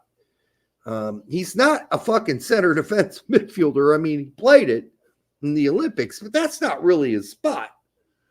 He's a center back. So give him a chance to play center back. So I get it. I'd like to see some experimentation, but I don't think I'm going with a B team. Like just a B team. No, I'm not doing that. Because they're too few windows, Brett. They're too few windows. So we need to keep the guys together. I don't know. I'm just saying we're talking. One thing we've always talked about this team is they fully understand who they are, what the players can do with each other. They have a great chemistry, except for they don't play it half the time. But they played with each other for like the last 5 years. Like the entire starting 11 has basically was Berhalter's 11. Yo, I'm saying mix it up for sure. And I'm just saying, the one window with Mikey running it, it's not going to be a make or break when it comes to 2026. Well, no, I'm saying we need to find out who our options are depth. We still don't have any solid back options after one injury. We lose Dest. We have Scally. Who the fuck's there after Scally? Yeah, our center backs are in question. Our goalkeeper's in question. But Adams is injured. Don't have any depth after Scally at right back. That's the problem. In fact, I think Scally would be one of the A players I would bring in regardless, because he still needs playing time at that level. And he will be. So I'm just saying that would be one of the 8 teams I'd bring. But no more Miles Robinson at center back. Sure. Sorry. Let's go try somebody else out here. And I don't think that's McKenzie. And I don't think that's Trusty. I really don't. You don't think it's going to be a Bundesliga bound player? I think it should be, as we have discussed on this show, Maloney. I think he should be brought on and tried at center back. This would be the time to do it too. Yeah. Yeah. And I think that you need to start thinking about replacing Tim Ream. So it'd be Maloney, Richards. Because I don't think Trusty and McKenzie, I don't think they're answers going forward. And after watching CCV play, I don't think he's the solution anymore either. So I do want to try some new. If you want to play Tessman at center back, try that the fuck out too. I'm fine with that. So yeah, I mean, there's some options there that we could look at. And I do hope we experiment a little. I guess to agree with you on that, I do hope we experiment. But I think a lot of the core players will still be there. The Weahs, the Pulisics, the Baloguns. I think they'll all be there. But let's test some guys out at the positions we're weakest at. Let's try a new goalkeeper. Let's just try one. Let's try Horvath. Give him a shot. Or whoever. I don't give a fuck at this point. Because it doesn't seem to me that Turner's the answer going forward long term. No, especially since he's 5th back at Forest at this point. Didn't get a loan or a transfer at all. Yeah. So many people are saying Jalen Neal. Listen, I'd give him a shot too. I don't know if Jalen Neal is a better center back than Maximilian Dietz. I really don't. Because Jalen Neal's been injured for so long. Like, I need to see more of him. It was a long-ass injury. So let's just see if he can work through that. There are other guys we thought were going to be superstars like Che and etc. Never worked out. But I'd be happy to put Jalen Neal on the roster instead of a McKenzie or a Trusty, because they're not playing anyhow. So at least put them on there. Give them a few minutes. I would not object to that at all. I would not. Patrick Schulte at the A squad ASAP. I mean, coaching, says Fumar. Coaching's a baby. I don't know.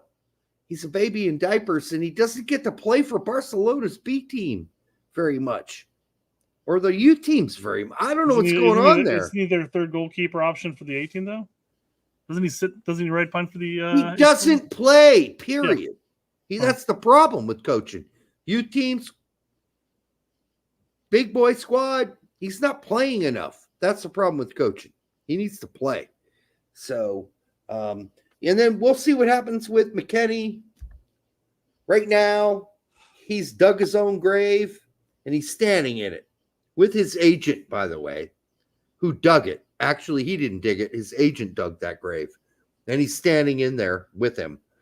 And I know there's plenty of time in this transfer market. It's for me when it comes to McKennie, and I'm sure he will be included. If he, first and foremost, right now, he needs to worry about his club status, and at that point, a September 7th window. I mean, do you really want to immediately jump to an international window after just getting to the new club? I mean, I don't know. But yeah, that'll be decided, player by player, really, right? it is an international transfer. It is a FIFA window. FIFA window. Yeah, I'm not saying that he wouldn't get released if called upon. I'm just saying if you just get there, literally. I mean, we're talking about this game's like in whatever, like 2-3 weeks. I'm just sad that in the end, McKennie and his stupid agent called bluffs. Then they called bluffs again, and they found themselves naked and alone. And I just want sharp McKennie back. That's all I want. Yeah, I just want sharp McKennie back. Sharp, fit McKennie back. That's what I want. God, arguably one of our best players when he's fit and good and firing. And you obviously we've talked about his performance at Juve last season ad nauseum. So I mean, it was a top tier season for him. It is just a shame.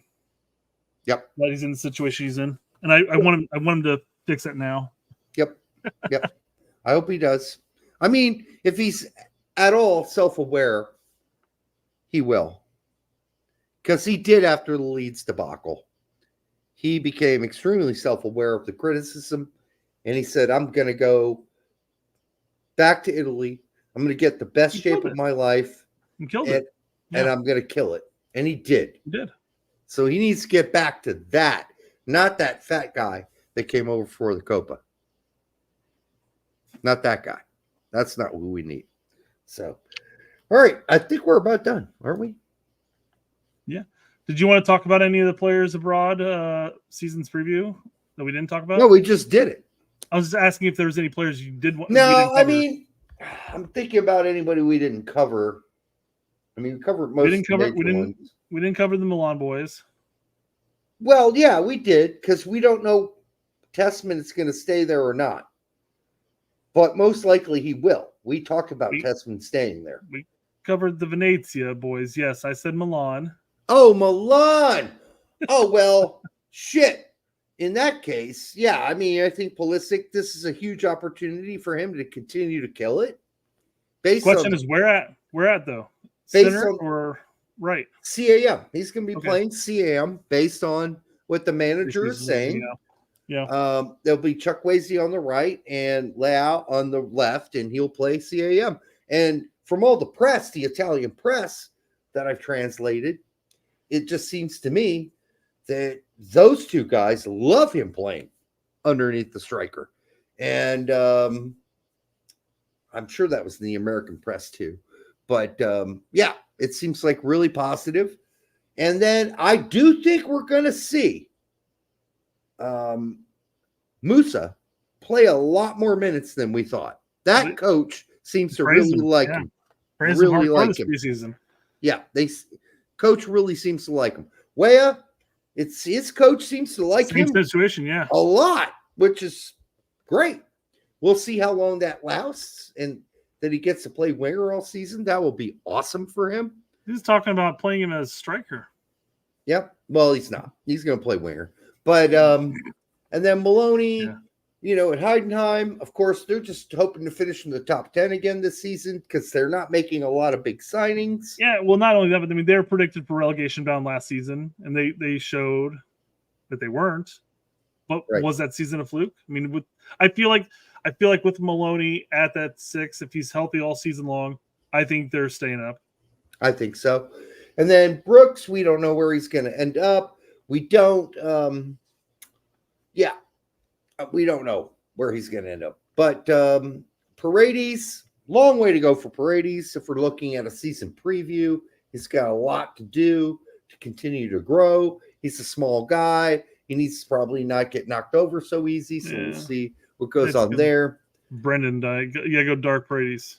Comes off a little bit different, I guess, but Aaronson will probably end up playing a pretty big role. My guess is by the end of the season for Leeds.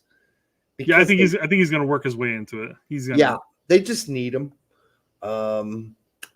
So I mean, I don't know who we're missing. We talked about Reyna extensively already. Sarge is going to continue to be Sarge. Although from somebody mentioned, I don't know how they watched the game. I don't. Do you know if the Norwich game was broadcasted? It might have been one of those illegal feeds on YouTube that last for like 3 hours. Yeah, somebody had mentioned that Sarge was a passenger, got zero service, which was my concern. If he didn't, people are like, well, why would he go to Leeds? What? Because he's going to get service at Leeds. Yeah, well, he did when Sarah was there. Yeah. And there were other players around him that did provide him service. But, you know, that team has been depleted during the transfer window already. They're not getting better. They're getting worse. So that's concerning for Sargent. DK's out of the picture. No need to talk about him. He's injured and will be for some time going. Dest out of the picture. We talked about Tillman. Tillman's going to have an amazing season this season for PSV. No doubt in my mind. Ledesma apparently is going to be a right back this season, which is crazy to think about. And then Pepi, we'll just see how many more 20-minute games he can squeeze in. When they're up 4-0, they'll let him play. Until then, I guess he's going to play occasional 2-team games. So anyhow, I think we summarized most of it pretty well. I mean, I think we covered, maybe not necessarily as a preview is concerned, but we talked about certain aspects that we would expect on a season basis when we did the Yanks abroad on very specific players. So yeah. Lex says, Derek, what are you looking at? It's this when you do this all the time. Oh yeah. You always like look up and away from the camera when you're thinking about what you're going to say next, type of thing. I'm not even thinking. I just blabber, but I do think, and that's when I look above, not at the heavens or anything. But yes. By the way, for all of the 360 of you who have been here tonight, at least at the tippy top, make sure you like, subscribe, and share it with your grandma. We would deeply appreciate it. It does help the channel reach other people. It's kind of important. So if you're here, you've been listening for 2 hours plus, 3 hours. Almost Jesus 3, Christ. yeah. We're idiots, Brett. All right. We're going to call the show over at this point. We love you. We can't wait to talk again on Thursday. Might be with Tack, might not. Depends on whether or not his left testicle strain gets better and his headaches recede. Until then, we love you, and we'll see you the next time on the Straight Red Card. Good night.